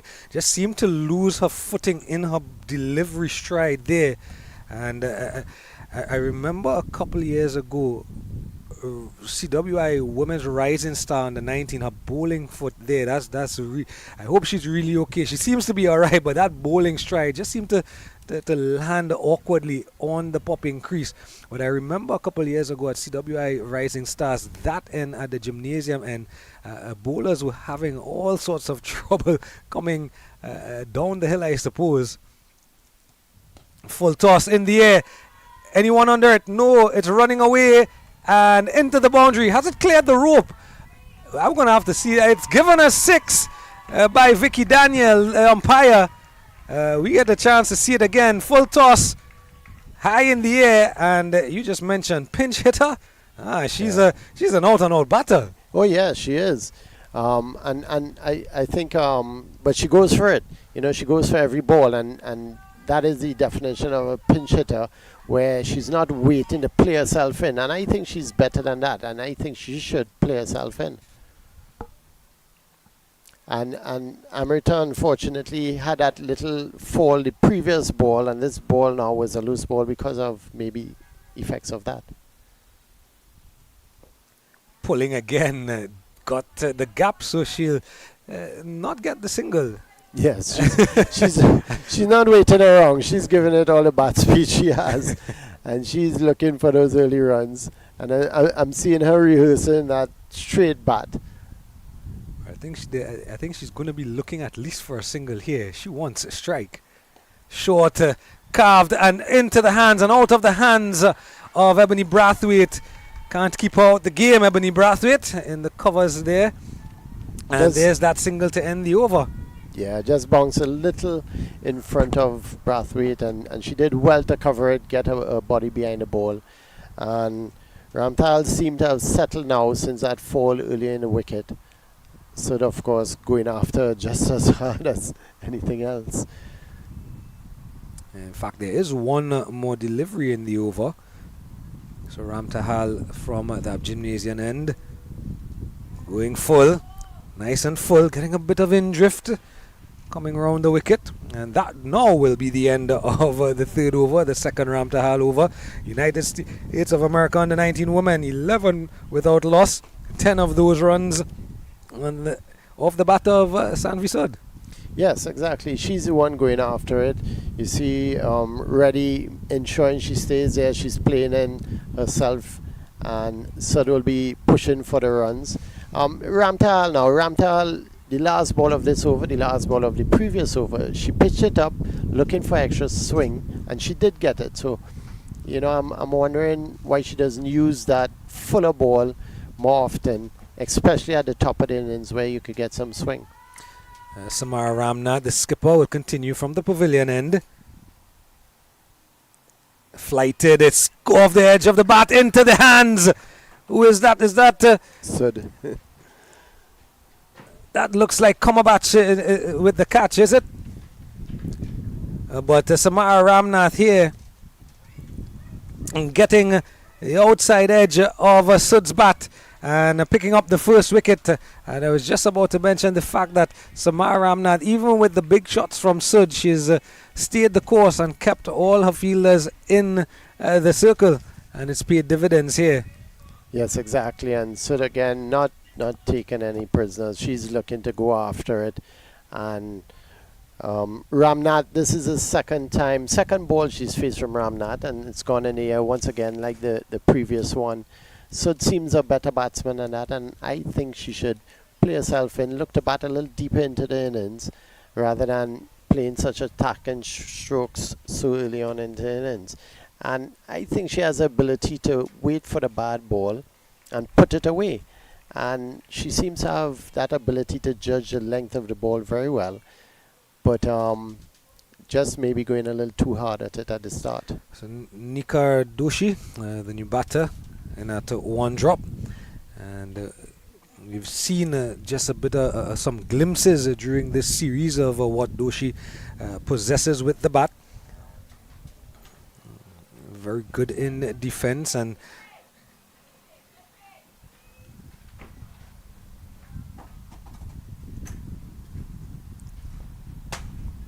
electing to go on the back foot to play Samara Ramnath. Yes, very good in defense, Doshi, and also very confident when playing her shots. And we've spoken about it in the first innings. That's what you want to see at this young age. You want to see the confidence continue to build and grow.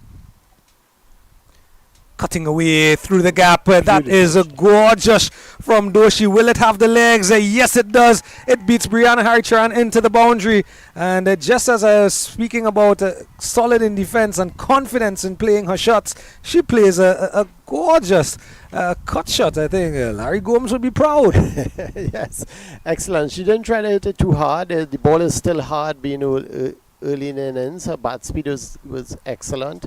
She just got in line, got that back foot over outside that off stump, kept her eyes on it, and opened her face. And the timing was excellent. That was a beautiful shot. It was a good ball. It wasn't particularly a bad ball, but the shot was even better. So Ramnath just changing the personnel in the field more than anything, but shoring up that offside a bit. And good from Ramnath that she hasn't. So many times we've spoken about captaincy. Reddy did not do it in the first innings, and Ramnath's not doing it here in the second innings either. Where sometimes you find there's a batter that's going, and you tend to follow the ball. Samara Ramnath has not elected to go to the sweeper just yet. Oh. In the air, back to Ramnath. She has a second one in the over. And just as we spoke about her field placings and her plans, she's gotten a big wicket here. Nice flighted one. Just seemed to hold up just a touch in the surface. Doshi with an easy return catch back to Captain Ramnath. Ramnath bowled very well there. She gave that a little more flight. I think she held it back in the air a little bit. And Doshi coming forward, just trying to play it straight bat. Wasn't much of an attacking shot at all, and getting it straight into the hands of Ramnath. An excellent ball by Ramnath, and she continues to be the West Indies' leading bowler, and we see why here. Yeah, I think it's not too long before we see Samara Ramnath in the maroon. I'm not talking about the under-19 maroon. I'm talking about the senior team maroon. Of course, Samara Ramnath has spoken about it, that she looks up to the West Indies captain, Hayley Matthews. Of course, she's had the opportunity to be coached and mentored as well by another legend of the game from right here in Trinidad and Tobago, Anisa Mohammed, who is now retired and now doing a lot of coaching and development in Trinidad and Tobago. And I mentioned in that first innings, her first WCPL wicket was that of the West Indies captain, TKR versus the Barbados Royals. End of another over, and the end of 4 is 15 for 2. Yes, excellent bowling by Ramnath that over. Keeping it nice and tight, not being afraid to use a flight, though she came in, hit a beautiful drive, a back drive through the covers for 4. And like you said, and you correctly said, Ramnath didn't follow the ball. She didn't put her fielder out right away. She was still attacking. She brought in the fielder on a circle. And what she did differently there, because we saw in that over, that though she was using her feet outside her off stump, she straightened the ball. She put it on the middle stump compared to outside. So these little nuances that the bowlers use is important to pick up. And that tells the good bowlers from the ordinary bowlers. Pooja Ganesh, the wicketkeeper batter, who's also another one who's solid in defense and so confident and elegant when playing her shots. She's at the non-strikers end though. She came in at the fall of the wicket at the end of the last over. Tiani Herbert Mears, the vice captain, is on from the gymnasium end, and immediately you can see the plans are slightly different for Myers. And that's why she's extracted just a bit of turn out of the surface, so electing to have that sweeper out on the offside. Yes, again, good thinking about it. And she's a different bowler. She would get some turn, maybe a little slow off the pitch, and she'll allow the batsman to play through that cover region. So she's using, for the right-hander, she's keeping the mid-wicket out rather than the person on the sweep boundary. This one, not that short, but it seems short because Pooja Ganesh is not the tallest of the players of the US team, but she does have wonderful hands. There's Pooja Ganesh, and evidence of that, you just look at her behind the stumps and you can tell she has good hand-eye coordination. And there you go, elegant shot. No run, but you can see the evidence of it from Ganesh. Definitely, and a movement there, low center of gravity, and she can move very quickly. And like I said, with those, the shorter batters could use that horizontal strokes much better and much more control of it being lower to the ground. And we see it already in the innings. Well bowled as well, Turbot Mayers. Cutting away again, can't get the gap. Looking for the single, not there. Good cricket all around. Good bowling, good batting, good fielding.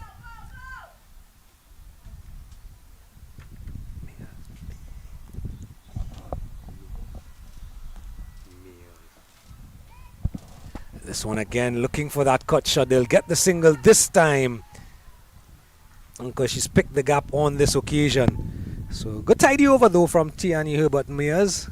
Yes, and again we see the movement there by Ganesh, moving around the crease and making room for himself, quick movements. So like you said, that hand-eye coordination, picking up that line and length very quickly. So round the wicket, over the wicket, round the wicket as they go left hand, right hand. And off the back foot, can't beat the extra cover. Another tidy over, a couple of tidy overs to start here from the West Indies under 19 women. 17 for 2 after 5. And the final over of the power play. Samara Ramnath marking her run, so she's going to take that responsibility. Yes, and that's excellent start by West Indies, exactly what the coach would have wanted, and Samara to start this bowling and defense of what is a decent total and defendable total.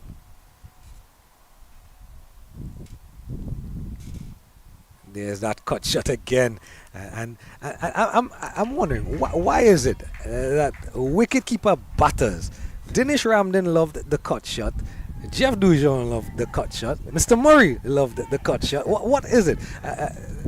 Alisa Healy from Australia loves the cut shot. What is it that wicketkeeper batters love the cut shot? Flighted nicely. And this time, no cut shot, but she will play it straight back down the ground. Very well played as well. Just turned it into the onside. Full face, so not going to get a leading edge from it.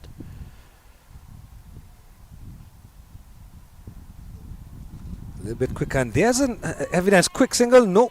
Good fielding. And you see a bit of turn there. Yeah, and she rocks back very well and plays that and opens her face very well. So although she's looking for the run, she's not taking undue risk to get those runs. So the required run rate just going up over 5 for the first time in the innings. Edge, is there an edge? Samara Ramnath thinks so. Good wicket keeping as well from Sutherland. But again, the risk and reward that we mentioned in the first innings, there's the risk in playing that cut shot, especially the back foot shot.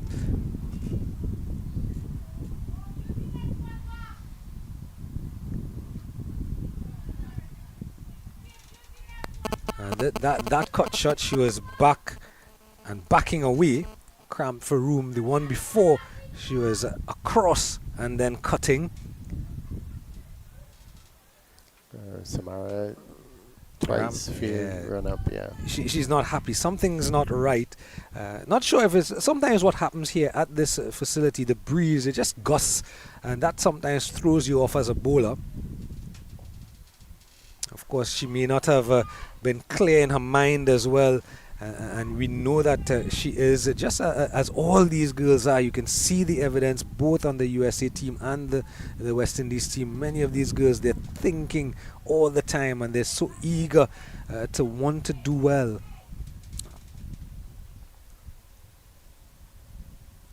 That's the leggy. There's the change up. Something she's been working on.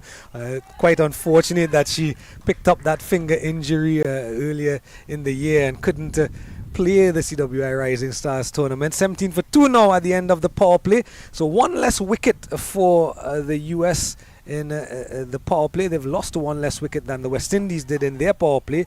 But the economy rates of the opening bowlers for the West Indies quite remarkable so far.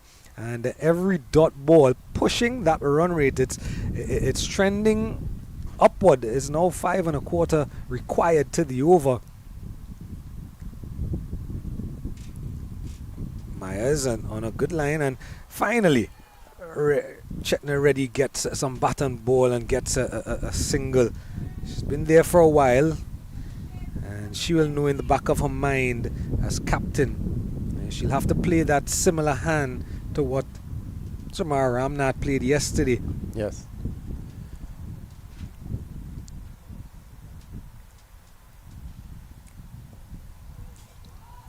Ganesh doesn't find a gap, but a bit of a misfeel. Yes, Ganesh seems such a good player, so quick on her feet. There she is. Instead of coming back now, she's going and attacking the ball. And she's got to be careful with Samara Ramnath on the other end, who may rest herself at this point.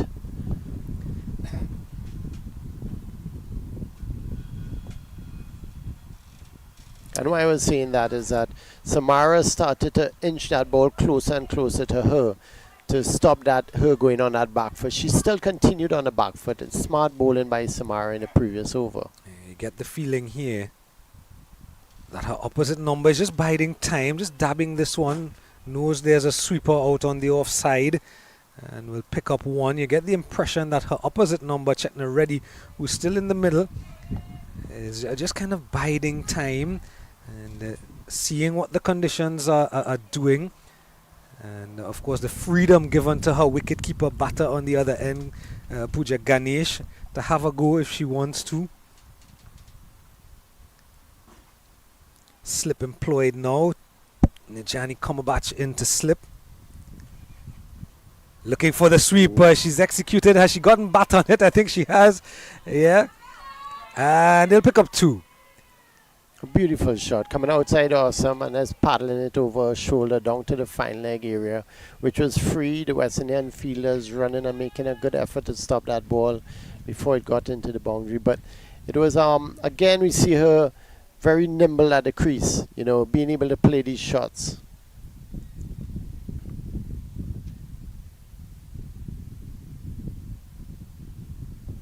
Driving and nicely, very elegant. Will pick up the single. Good judge of the run as well. Set off immediately as she played the shot. End of 7:23 for two now.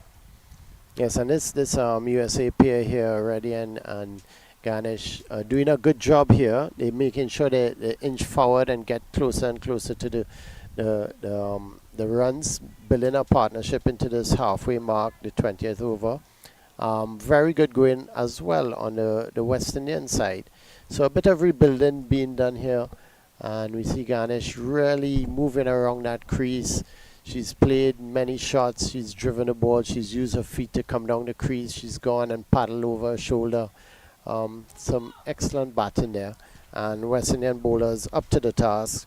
Herbert Myers really doing well, putting it on the spot, just back of a length compared to Ramnath, who is more attacking, fuller, and there's a change in the bowling now. Yeah, Nijani Komabach it will be from the pavilion end.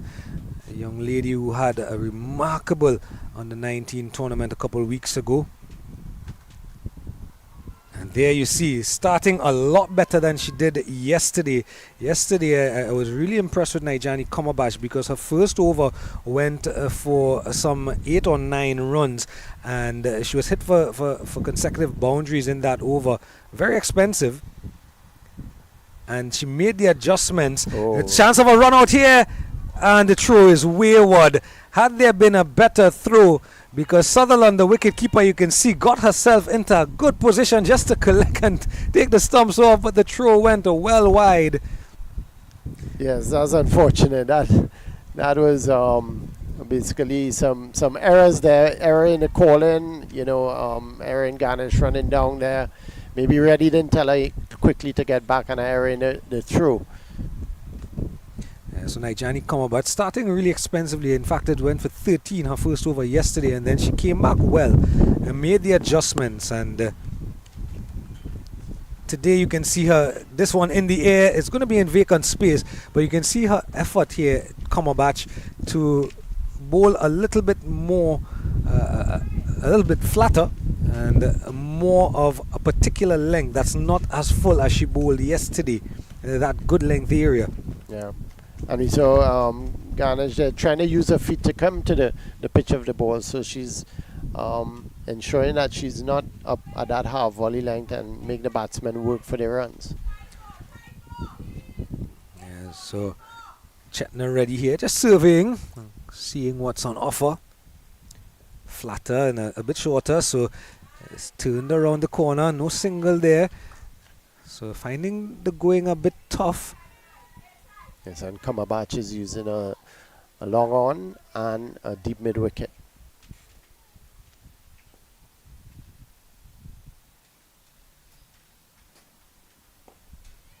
Driven but straight to the fielder there, Herbert Myers at mid-off.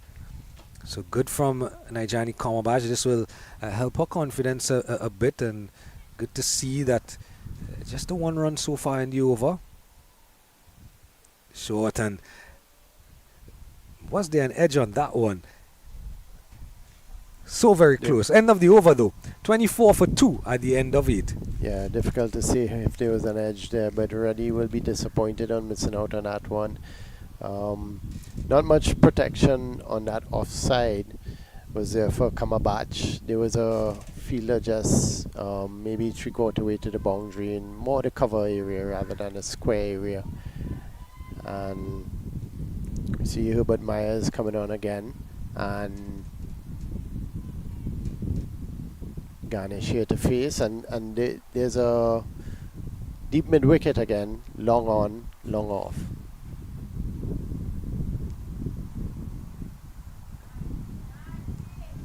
Garnish again using her feet well, just getting under the back foot, pushing it to the offside.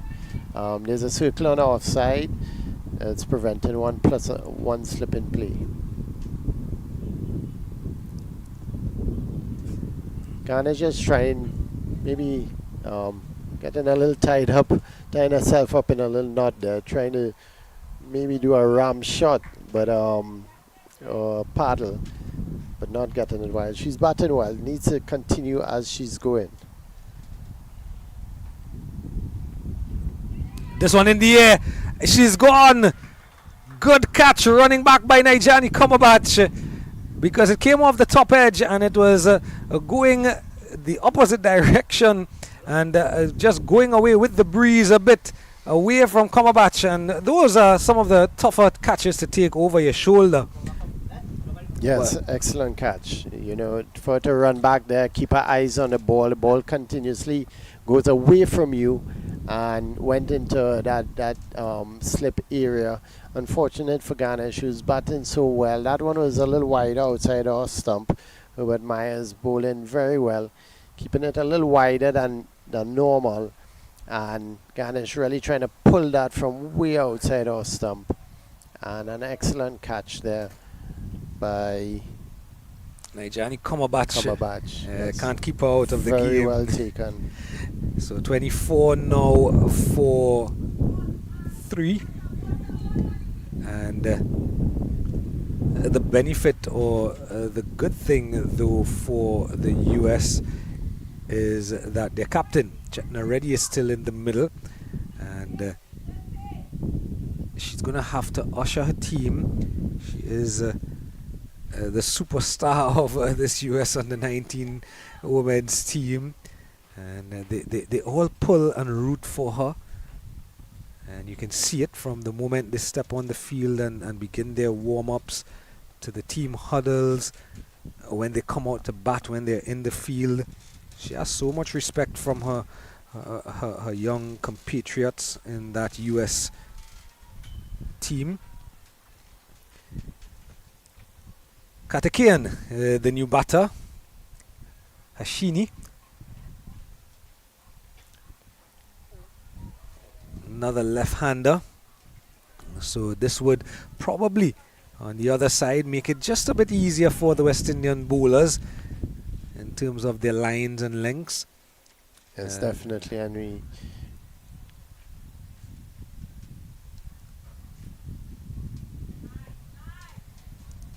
Yeah, and just knocking it back to the bowler, that one. But we see again Samara keeping the feeling, one or two people out covering the boundaries, but she's has a slip in. This being the 9th over, so she's definitely looking to get wickets. Nicely defended to end the over from Katakian. And a successful over for Mayers. And there are those 3 wickets. Samara Ramnath with 2 and Herbert Mayers with 1. And the batters already back in the hutch. 24 for 3 after 9. Nijani Komabach will continue from the pavilion end, and an important over here because this is the over just before the drinks interval, and the West Indies will be hoping that they can make something happen. You talked about the fielders outside of the circle, deep extra cover and long off, presently the only 2. So keeping the attacking mood on here for one of her more attacking bowlers. On the leg side, well gathered by Sutherland. Yes, and Kamabach, a completely different bowler to Herbert Myers. Bowling much flatter, putting a little more pace on the ball. That one nicely flighted. Just quick single, a bit of a fumble by Brianna Haricharan at mid-wicket, and she gets the ear of and an earful from all her teammates, Brianna Haricharan, because there should not have been a single. That's what she's in there for at short mid-wicket. And now we see with Katakian coming on to strike, there's going to be a change in the field. The long on has gone up into the circle. Deep mid-wicket stays out. So just creating maybe just the illusion of pressure on the new batter. In the air, but well away from Komabach in her follow-through. Well bowled by Komabach, just putting that just in front of Katakian.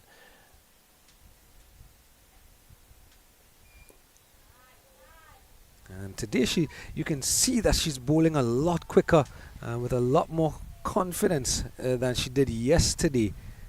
I think maybe she tried to do too much yesterday and she paid the price. Of course, as I mentioned, she made the adjustments coming back later in her spell, Komabach. Driven in the air and straight into the hands of Aaliyah Weeks. So Nijani Komabach picks up her first wicket on the day. And the West Indies women will go to the drinks break definitely on top in this one, with the 4th wicket now down. Well judged by Aaliyah Weeks there on the edge of the circle. So 9.3 overs, 26 now for 4. And while the players and the umpires avail themselves of a drink, we'll do the same, and we'll come back to you in a couple of minutes' time.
So the drinks interval, coming a couple of deliveries earlier because of that wicket by Nijani Komabach.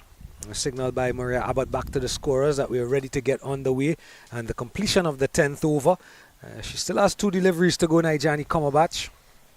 26 for 4, the USA women. Remember that target, 89. Yes, and putting the USA women under a lot of pressure here, the West Indian women. Loud appeal. Was it bat first or boot first? But nice and full from Nijani Komabach. Remember, Maria Abbott only has 1 look at this. So we have as many as we want, and that's definitely off the bat, though, in my estimation. Yes, it looks I don't know if, when they slow it down if it's going to show something different, but that seemed to be straight off the bat. But Nijani Komabach creating a bit of problems here. Just 3 runs in the over so far and the wicket. And a run rate now over a runner ball required. Kambala Pale, the new batter, and looking for that gap on the leg side. She was good today, Kambala Pale, with ball in hand. Can she effect the game with the bat in hand? 26 for 4 now at the end of 10 overs. Excellent bowling by Komabach once again. Like I said, she's come back very strong today. She's used a lot of more speed through the air today, holding back 1 or 2, but still not being very floaty. Just getting a little more flight in it to slow down the ball. And she's put in an excellent spell for our captain Ramnath, who keeps an attacking feel. And with Herbert Myers again coming in, but my concern now is that she hasn't introduced a 5th bowler as yet.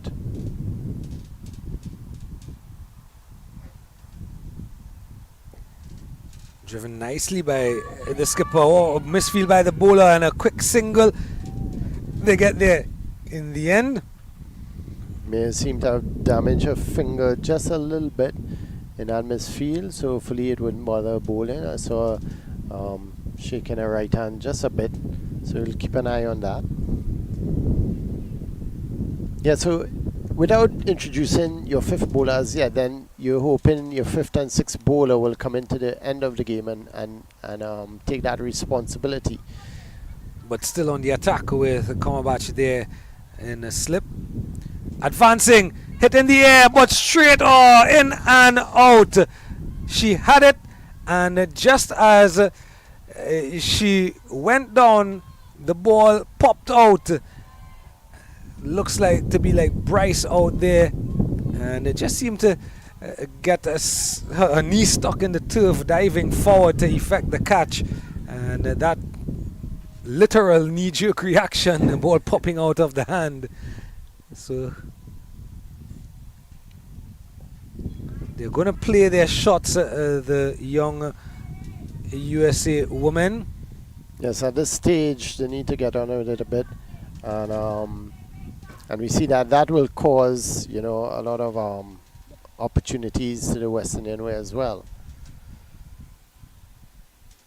Advancing again, this time looking for the gap, and well fielded by Brianna Haricharan in the covers. And you mentioned that 5th and 6th bowler, the 6th one if necessary. Brianna Haricharan didn't bowl yesterday, and it'll be interesting to see if she does get a bowl today. And she is the leg spinner in the team.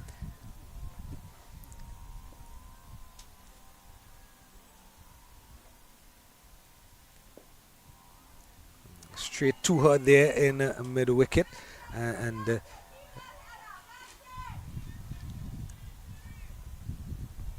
you want to get your attacking bowler in as early as you can. Advancing in the air, it's going to clear. In fact, it's going to go between the fielders, running away. A good effort on the boundary. It looks like Amrita Ramtahal down there, but they're showing Chetna Reddy and Kambala Pali that they are going to play their shots. The fall of the 4 wickets are not going to not going to stem the flow. Yes, exactly. At this point, they're cornered and they have to come out and play their shots a little bit. and that will give opportunities to West Indies as well. But they have to be on the guard, because this is the point of the game where the game can turn on its head. But West Indies very, very much in control. 58 more in 9 overs. But like we saw yesterday, if they inch closer and closer to it, which they have to do without losing wickets at this point. And the caveat in that is that their skipper is still in the middle, and she is their main batter. Driven in the air, Aaliyah Weeks in and out. She took one a couple overs ago, and this time she just seemed to not get herself steady by the time the ball got to her. Yes, and that's unfortunate. Reverse cup, and Cumberbatch not rewarded there, but bowling excellent again.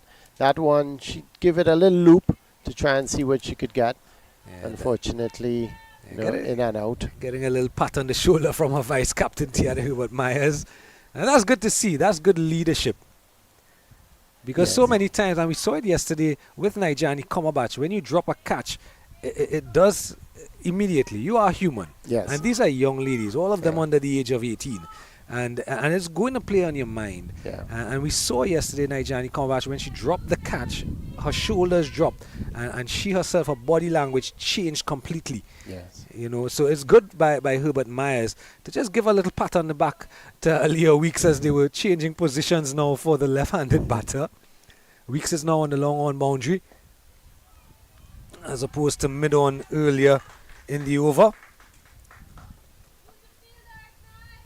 Well bowled again by Cumberbatch, making sure she keeps it nice and tight.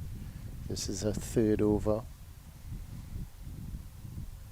Flatter, but a bit shorter, playing off the back foot. The fumble by Myers doesn't allow any single. So 33 now for 4, halfway through the 12th over, and the USA will want to keep it in touching distance. Cut in the gap, a good fielding in the covers. Well done, a diving stop there, and that was excellent. Just patting down the ball, which was recovered eventually. Just 1 run being scored. That's an excellent shot, a back drive through the covers. The field changing around a little bit. Everyone's still in. They're looking to cover just a deep 3rd man area, maybe halfway to the boundary. And Samara keeping her field in, trying to stop those singles. Outside edge of the batters, go on to the quick single, and they make it in the end. But it went straight to that field that you just mentioned in the short 3rd area. And you can see the intent has changed just ever so slightly with the coming to the middle of Campbell Apali at the fall of the last wicket. And they're now looking to get a few more singles, get the scoreboard, and get some momentum into the innings. Yes, the intensity of the American innings has definitely been ramped up. And this is why it is such a crucial part for the West Indian women to continue as they've been going. Bryson Myers back at long on, long off. Ready, pulls, and it's in the air, but in between the field at mid-wicket and the field at long on. So no harm done in the end of another Cumberbatch over, 4 in it, and 36 now for 4. Yes, excellent bowling by Cumberbatch once again. 3rd over, she's bowled 1 for 5 so far, 1 for 6 at this point. Now Samara has to introduce a new bowler. Yeah, and just as we were mentioning in the last over, and I was asking the question about Brianna Haricharan, who is the leg spinner in the team and the most attacking bowler in the team, bar the skipper, I suppose. But your leg spinner is your attacking wicket-taking bowler in this format of the game. And it's good to see Brianna Haricharan. She was a little bit expensive in the first game, going at 8 runs and over, but she picked up a wicket. And just before play, I was mentioning to Samara, I say, you got to keep bowling Brianna because she needs to learn. Remember, she has the hardest art in the game to continue, and she needs to be out there and playing and bowling in a game so that she learns. She learns from the effort she makes on the field. That is the greatest learning opportunity, is playing the cricket. And this is why we have these types of games. She told me that she thought about bowling Brianna yesterday and come back to it. Yes, Harry Charan nice and full and attacking the stumps, electing to go over the wicket to the left-handed Reddy. Chetna Reddy, the skipper of the USA under-19 team. She told me she thought about bowling Brianna yesterday, and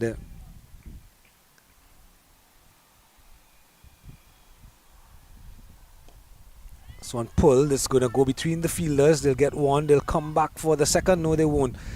She said that Brianna also has a little bit of a niggle, and the coaching staff also felt that they want to give a couple of the other bowlers a go. So the plans, although Samara may have wanted to bowl her yesterday, the coaching staff wanted the plans to be a little bit different, and you can understand why. Because the coaching staff needs to see as much of all the other players as they can. Of course, Brianna Harichan from right here in Trinidad has been around the Trinidad and Tobago senior team and around Marissa Aguilera, who's the head coach for quite some time. So she knows what Brianna can give. This one, the googly, and this cutaway backward of point is going down to third. It's going to be stopped by the captain. They're coming back for the second. A weak throw in the end from the skipper. Good decisive running by the USA team. Kamala Pali definitely coming down, making that decision to come down and made it. But my problem here, Jared, is that now you have to bowl a new bowler at the top end. So regardless of if she bowls well or not, if you introduce your bowlers a little earlier, then you have the choice to struck on the pad. Has she got her? Umpire Vicky Daniel is unmoved, as Maria Abbott was earlier in the day, with an appeal earlier in the day. I think probably that in drift that she's going to get from that end, taking that ball down the leg side maybe. Yeah, struck on the full, which made it look compelling.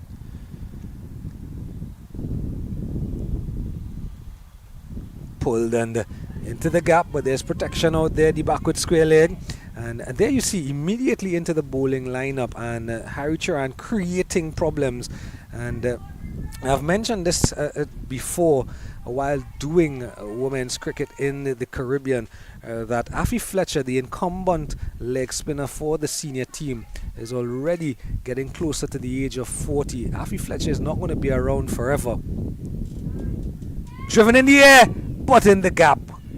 And she's making things happen here, Brianna Harichan. And I mentioned this to her in a tournament earlier in the year, end of the over 41 for 4, that there's going to be a gap left in West Indies cricket in the next year and a half or so, whenever Affie Fletcher decides that she's going to be retiring, because she's been a great servant as Affie Fletcher to West Indies cricket for many a year. World Cup winner, multiple wickets. In my book, one of the best leg spinners the women's game has ever seen. With her flight, her guile, her control, everything about Affie Fletcher, you would love it. But she's not going to be around forever. And the likes of a Brianna Harichan and even an Erin Dean, who can bowl leg spin, you want to see these leg spinners get as many opportunities as possible.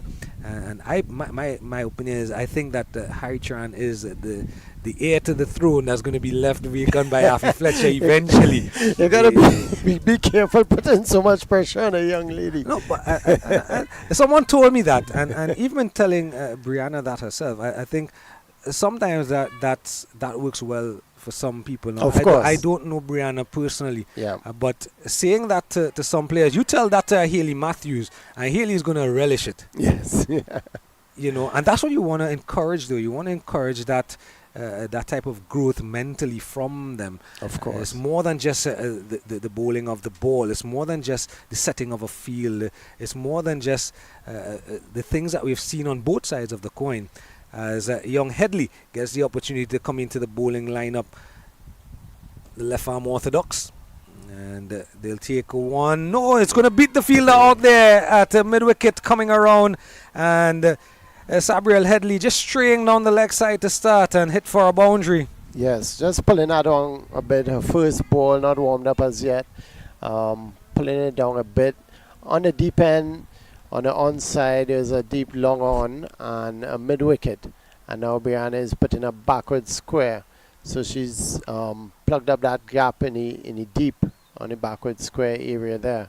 So she has a deep mid wicket and backward square with a short mid wicket and a short fine leg as well, with one person on the offside on a cover boundary. I think this is good from Ramnath though. Give her the cover on the leg side. Flighted a full toss, look to square leg to see if it's a no ball. And no signal from umpire Daniel, but the signal comes from umpire Abbott. It is a no ball. So as you mentioned, you can see Headley there just swirling the arms around, just warming up the shoulders. And this is good from Myers, going over to her, just having a quiet word with her. Yes. Probably just encouraging her.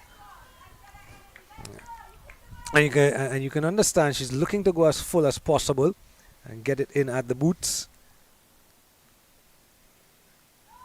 Swept away, free hit is going to beat the fielder, will it? Yes, it does. It beats Braithwaite down there at the deep backward square leg boundary. So a couple of boundaries and the no ball. Not a good start for Headley here. Yes, unfortunately to the right hander now, she put that just a little, pull it down again, trying to make up for that full toss she bowled just now, and pull it to that backward square where again no one was there for the right hander. And there you see. Now a backward square, so deep backward square is put in. Yeah, so Samara Ramnath following the ball a bit now, but again very good from Tiani Herbert Myers. She is the senior player closest to the bowler, because Samara Ramnath herself is out on the boundary, and she's there in the air of Headley. Flighted, encourages her to come to Cumberbatch, throw out the stumps, and I think she would have been out had Cumberbatch hit. And that was an excellent ball there. And very close to a run out as well. Good pick up and throw. Does good cricket all round. Good use of the feet by the batter. Does good cricket all round there.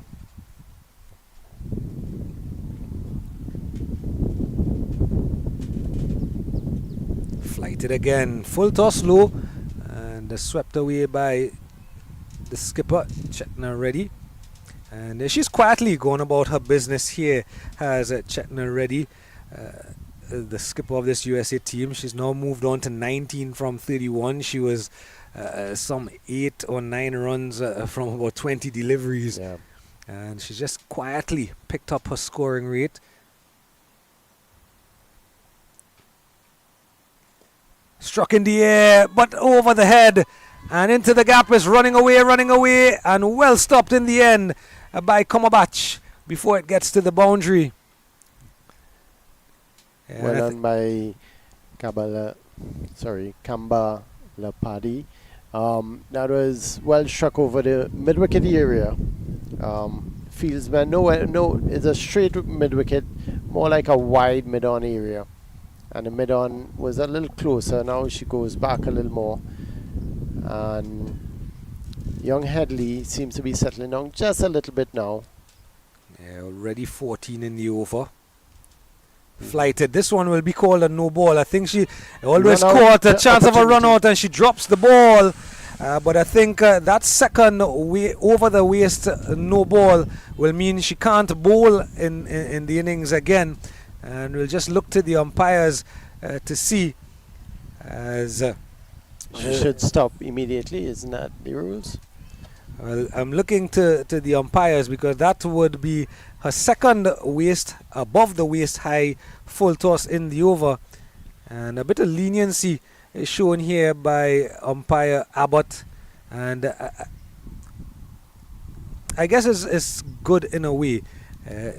On one hand, you allow her to continue bowling because she's in a developmental phase, but the flip side is that they have to play to the rules of the game, as you just mentioned. Yeah. This one nice and full, right up under the bat, and she gets out the over and gets away with the free hit. 14 overs now, 57 for 4. Still just under 30 runs required. Yes, she's, 30, just over 30 runs, I beg your pardon. 33 runs required, 6 overs to go, 36 balls. yes, Headley showed a bit of nervousness there, you know. On one end, she's getting it full, and the other end, she's pulling it down. So, good of her to come out of that over. But like you said, that decision, now what that has done is that at this point, Samara would have had to use another bowler again, because that one ball that had to end that over, you have to use a bowler. You know, so who you going to use at that end? Because now she's used six bowler. That was her sixth bowler. But Harry Charan continues from the northern end. Yeah, she doesn't have the services of Brianna Plummer today in the team that gives that extra cover of bowling in the bowling lineup. So she may very well. We'll have to see if Aaliyah Weeks will be able to bowl again. Maybe the umpire just allowing her to bowl the free hit and then letting Samara know. We'll find out in the coming overs. But in the meantime, Brianna Haricharan back into the bowling. Yeah. And that's what you want to see. That's almost the perfect delivery. That one.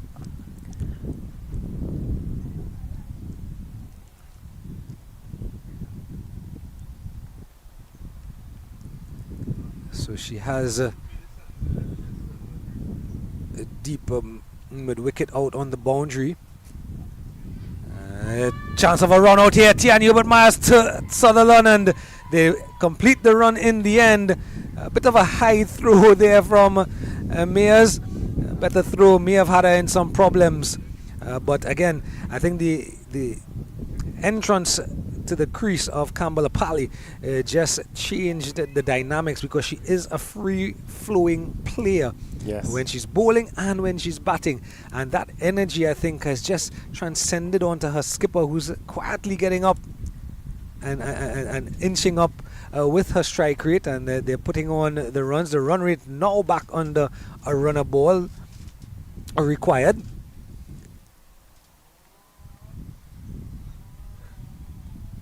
Harry she's got her pushing it wider. Excellent. And looking to advance, just as we were talking about Chetna Reddy increasing her scoring rate. She's looked to advance at Brianna Haricharan, who just pushed it wider, probably saw her coming. And great hands and great work by Sutherland behind the stumps. Yes, excellent job by Sutherland. That was pushed wide. Haricharan reading the batter already, looks very disappointed in herself, her head down, just shaking her head a little bit. I think that was the intensity they were looking at. She was looking for runs every ball, and because of that, she chipped out her ball. Maybe she should not have. It wasn't lined up with a wicket, but it was excellent bowling again by Haricharan to keep it wide of the wicket and not play to the role she wants to take in there. And Sutherland doing an excellent job to collect that wide and get those gloves back into the wicket and effect the stumping. Yeah, Sasha Valabeheni, the new batter coming in, and there you see great work all around. Brianna Haricharan, I think she did see her looking to advance just a bit and just held her line. Didn't look to put too much revs on the ball, as you said.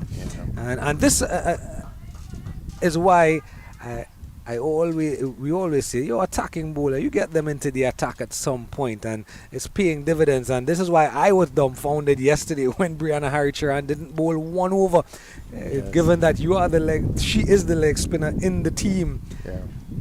And she is an attacking bowler. She is a wicket taker. And even at the age of 16, a thinking cricketer. Yes. You can see her there just before she bowls, just checking with her captain. Are we good? We changing anything? Flighted, low full toss. They'll take the easy single. Yeah, she makes sure and looks around the field to ensure she has her fielders just where she wants them, and understands the plan for that fielder, that batter. So it's an excellent job she's come here to do today.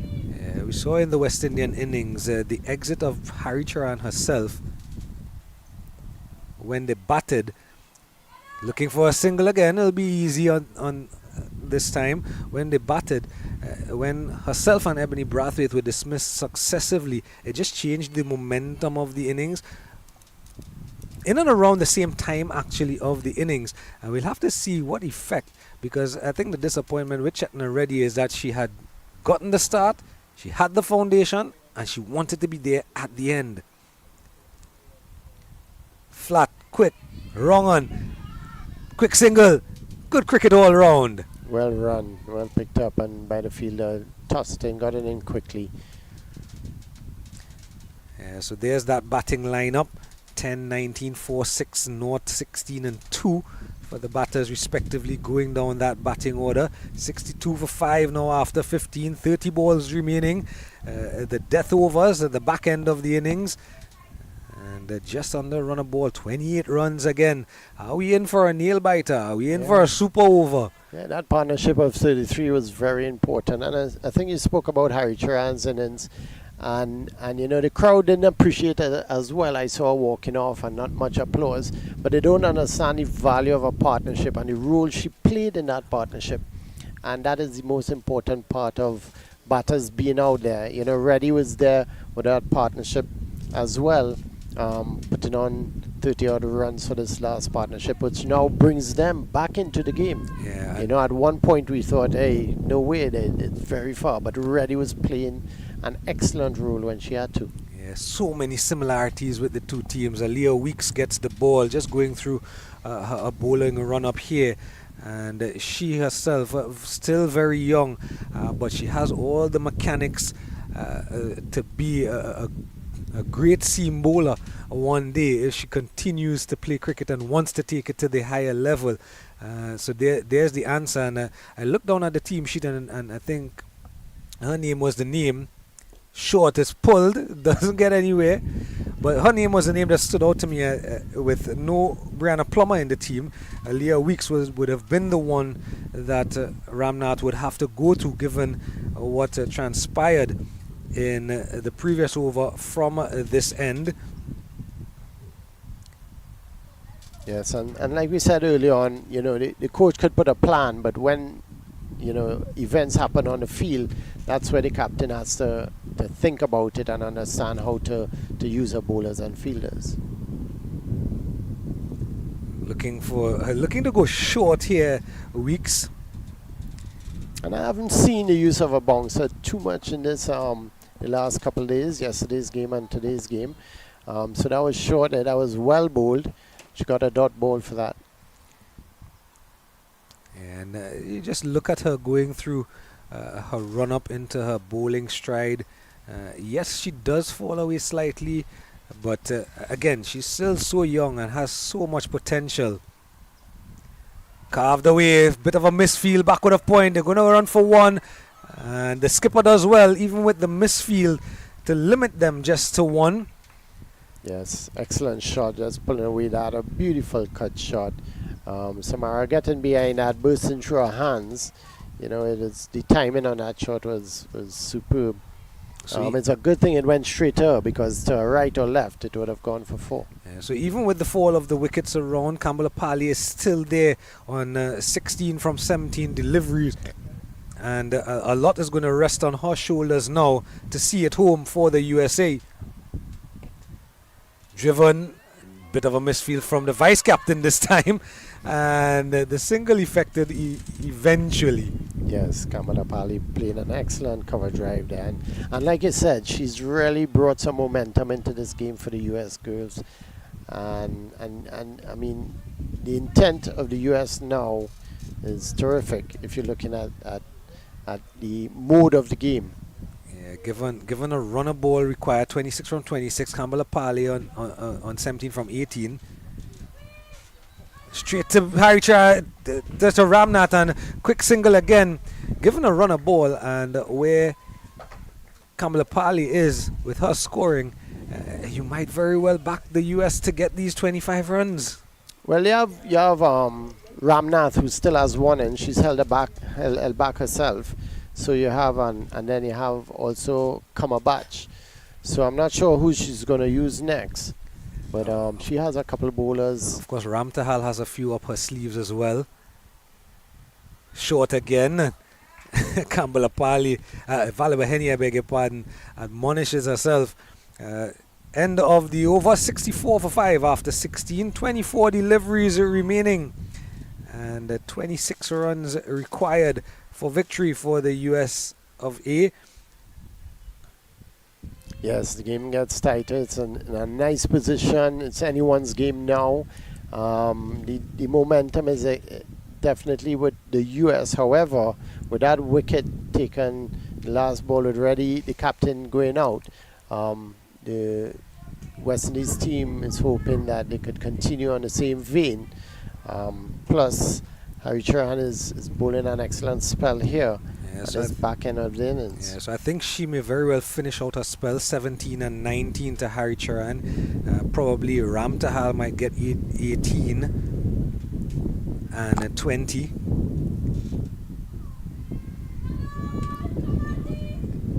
And a bit of a lazy fielding from the vice captain, Herbert Myers there. Not able to cut the angle and cut the single. Yeah, I think what happened, it came off the pad, so it killed the ball a little more than she thought. So she had to come in a little further than I think she initially thought. The ball died on her a bit.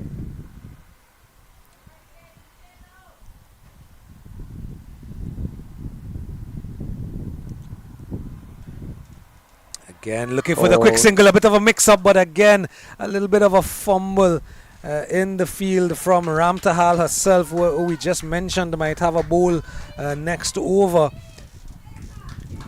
Yes, and we see the intensity on both sides, you know, a lot of energy in the field, in the batting.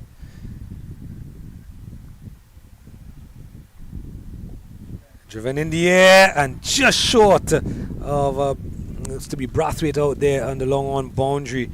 I'll tell you the other element of that though, those little bit of misfields. It is mighty hot. Yes, definitely. In Trinidad and Tobago today, especially out here in St. Augustine. So I can give these young ladies a little bit of leeway if they are a bit tired at this moment, because that sun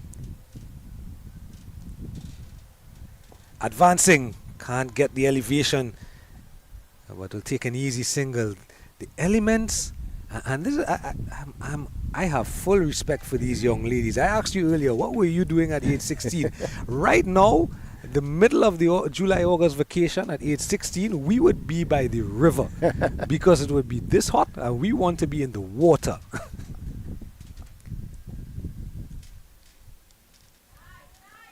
Yes, tempting her is Harry Chauhan. Even with that heat and Harry Chauhan batting that innings out there, she's concentrating well. That's the most important part of this innings for Harry Chauhan. And all the bowlers at this point, the concentration, which kind of breaks at this point. On both sides. In the air, who's under it? Easy catch in the covers. You cannot keep her out of the game today, Ebony Braithwaite. She got a half century and now she effects the catch to probably just swing the pendulum fully on the side of the West Indies. Yes, excellent catch there, and Harry Chauhan again holding her nerve, ensuring she put the ball where she's supposed to. Another critical over here, each over being very critical at this point in the West Indies innings. However, this over could put the West Indies in a dominant position, and taking that wicket when she did. And she's held her nerve throughout this innings, put the ball up to the bat and allow the batsman to do the work, not give them the opportunity with a short ball. You see, when a ball is pitched up, it still has something to do. It could dip, it could drift, like you said, with the breeze earlier. When it bounces, it could turn, but a short ball has done everything. It wouldn't do much else, and the batsman could attack it easily. So out goes Sasha Valabaheni, and the young Chopra comes into the middle. And still out there is young Kambalapali. And can she see it home from here? So Naijani Komabach, not Amrita Ramtahal as I thought it may have been. Of course, Naijani does have an over up her sleeve. And she's been a lot better today, has Naijani Komabach. Economical, controlled, and she's picked up her wicket. So you expect she's going to bowl from this pavilion end. Harry Charan will bowl from the gymnasium end next over. Swinging out, is she out? Yes, the appeal goes the way of the West Indies. Great work again by Sutherland.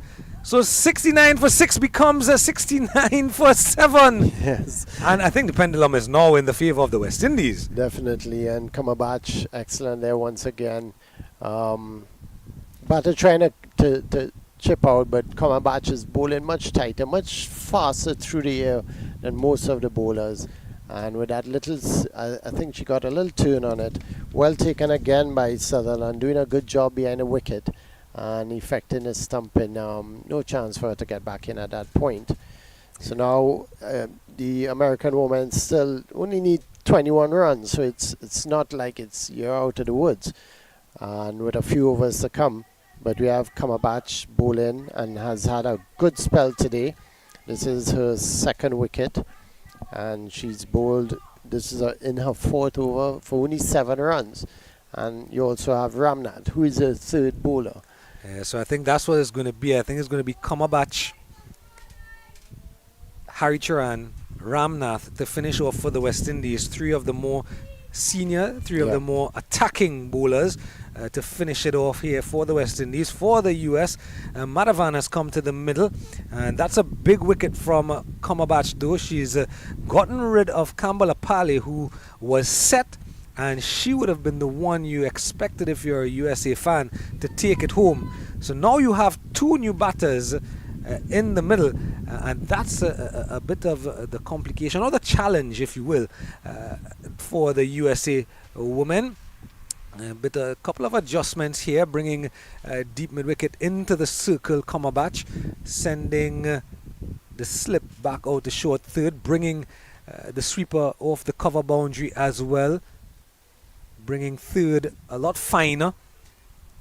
So deep mid wicket, long on, out on the boundary, and deep third. Attacking the stumps, quick single. Good fielding at 45. Good intelligent batting there, and we must say Kambalapali played an excellent innings to bring the US right into this game. It was a fantastic innings and partnership with Reddy at that point. And now West Indies still have a lot of work to do, and the US as well. Pulling into the ground. Chance of a run out. No, she's gotten back in time.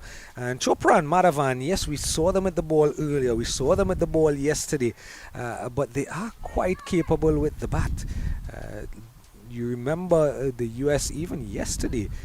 Their score came because of their lower order batters. Yes. More than their top order. Giving herself some room. She looked to pull, but she then dabbed it down, opening up the body, and good intelligent batting there from Chopra. Yes. Got right behind that one, and as I say, was getting in position, but with the extra pace of Kamabach, she decided to play the correct shot, in my view. So changes in the field again. Short mid-wicket in place. Big swing, edge, and pass to Sutherland. Down to the boundary. It's going and it's gone. And you mentioned when they took the single that's good. And they came out with intent immediately, these two. And there's a bit of fortune, maybe. Well, the edge of the bat is part of the bat. She has to use it. Definitely. It happens. So 2 runs in the over now becomes 4, and 6 runs in the over. And 15 from 13, still very gettable. 2 very capable batters in the middle. Definitely. And like you say, those little edges will add up to just only 15 runs. So, very difficult now. And West Indians have to bowl the wicket-to-wicket line. Looking to advance, tucked around the corner, and an easy single. And that's all the US really want. Get the singles, keep the singles coming, keep the scoreboard ticking over, and then you get the instances like the boundary in these last couple of overs. 18 completed, 76 for 7, the target 90. So 14 needed from the final 2 overs. Excellent end here to this for T20I. And West Indians have their bowlers and their call. See here, Samara is taking the opportunity and the responsibility to try and put some pressure on the USA here now. And Madhavan as well as Chopra in doing a good job. Like I said, they brought the intensity and kept the intensity we've seen over the last 8 to 10 overs.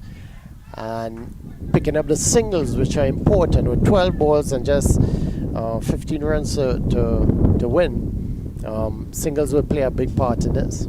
Yeah, so Samara Ramnath from the gymnasium end with the penultimate over, and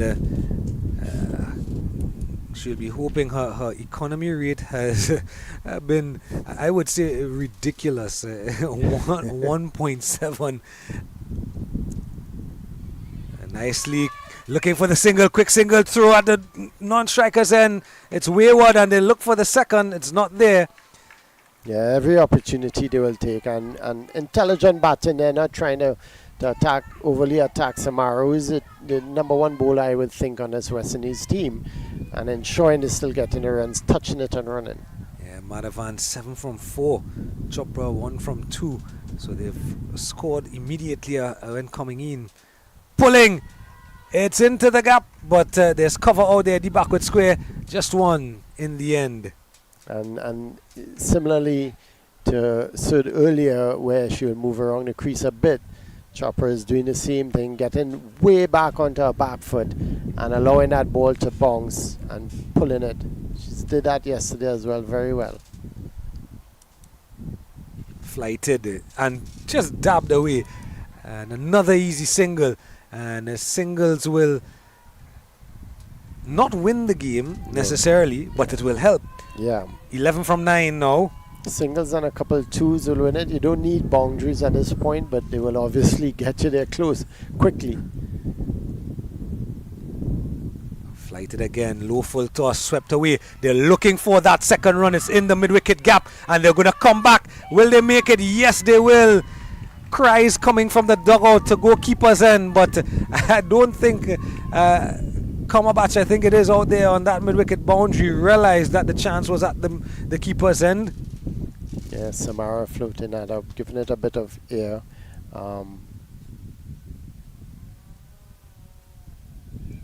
Making the movement, quick single, and a fumble allows the single. Amrita Ramtahal at a short third. And this is the pressure, and we hear the coaches, the West Indian coaches shouting, relax. And this is what you need at this point in time, just to concentrate on the ball. Just make sure it comes to you, concentrate on the ball and get it in. The US batsmen are batting with intensity. Swept in the air. Who's under it? Anyone under it? No one under it. One bounce. Mix up in the middle. Throw at the keeper's end. But it's well short. Sutherland had to go a long way to retrieve it. And in the end, it's all happening. But 7 runs in the Ramnath over means that 83 for 7 after 19. 7 runs will be required from the final over for the USA to take the pivotal game 4 in the bilateral series. And Amrita Ramtahal will get the ball for the final over. Yes, And she's going to switch ends as well, coming in now from the pavilion end. Yeah, and this is where we saw And a signal here from umpire Abbott, just signaling that it's going to be a power play over, probably a little slow in their over rate, so Samara Ramnath will have no choice but to keep an extra fielder in the circle. Not allowed to have 4 in this instance.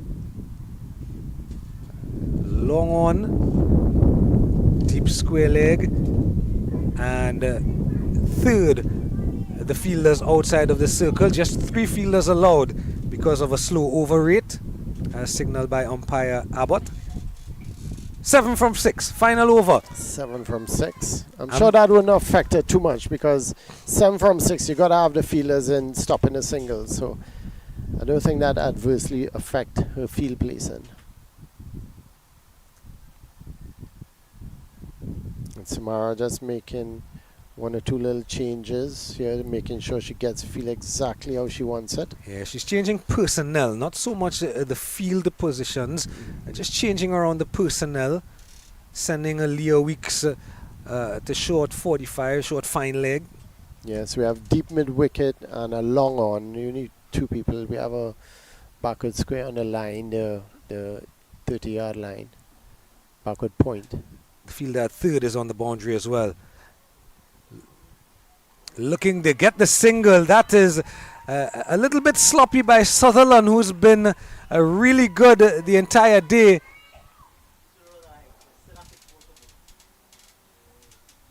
And I think umpire Abbott signaled a no ball, did she? A wide, in fact. So 6 balls. Yeah, so 2 runs off no deliveries. Yes. 5 runs and 6.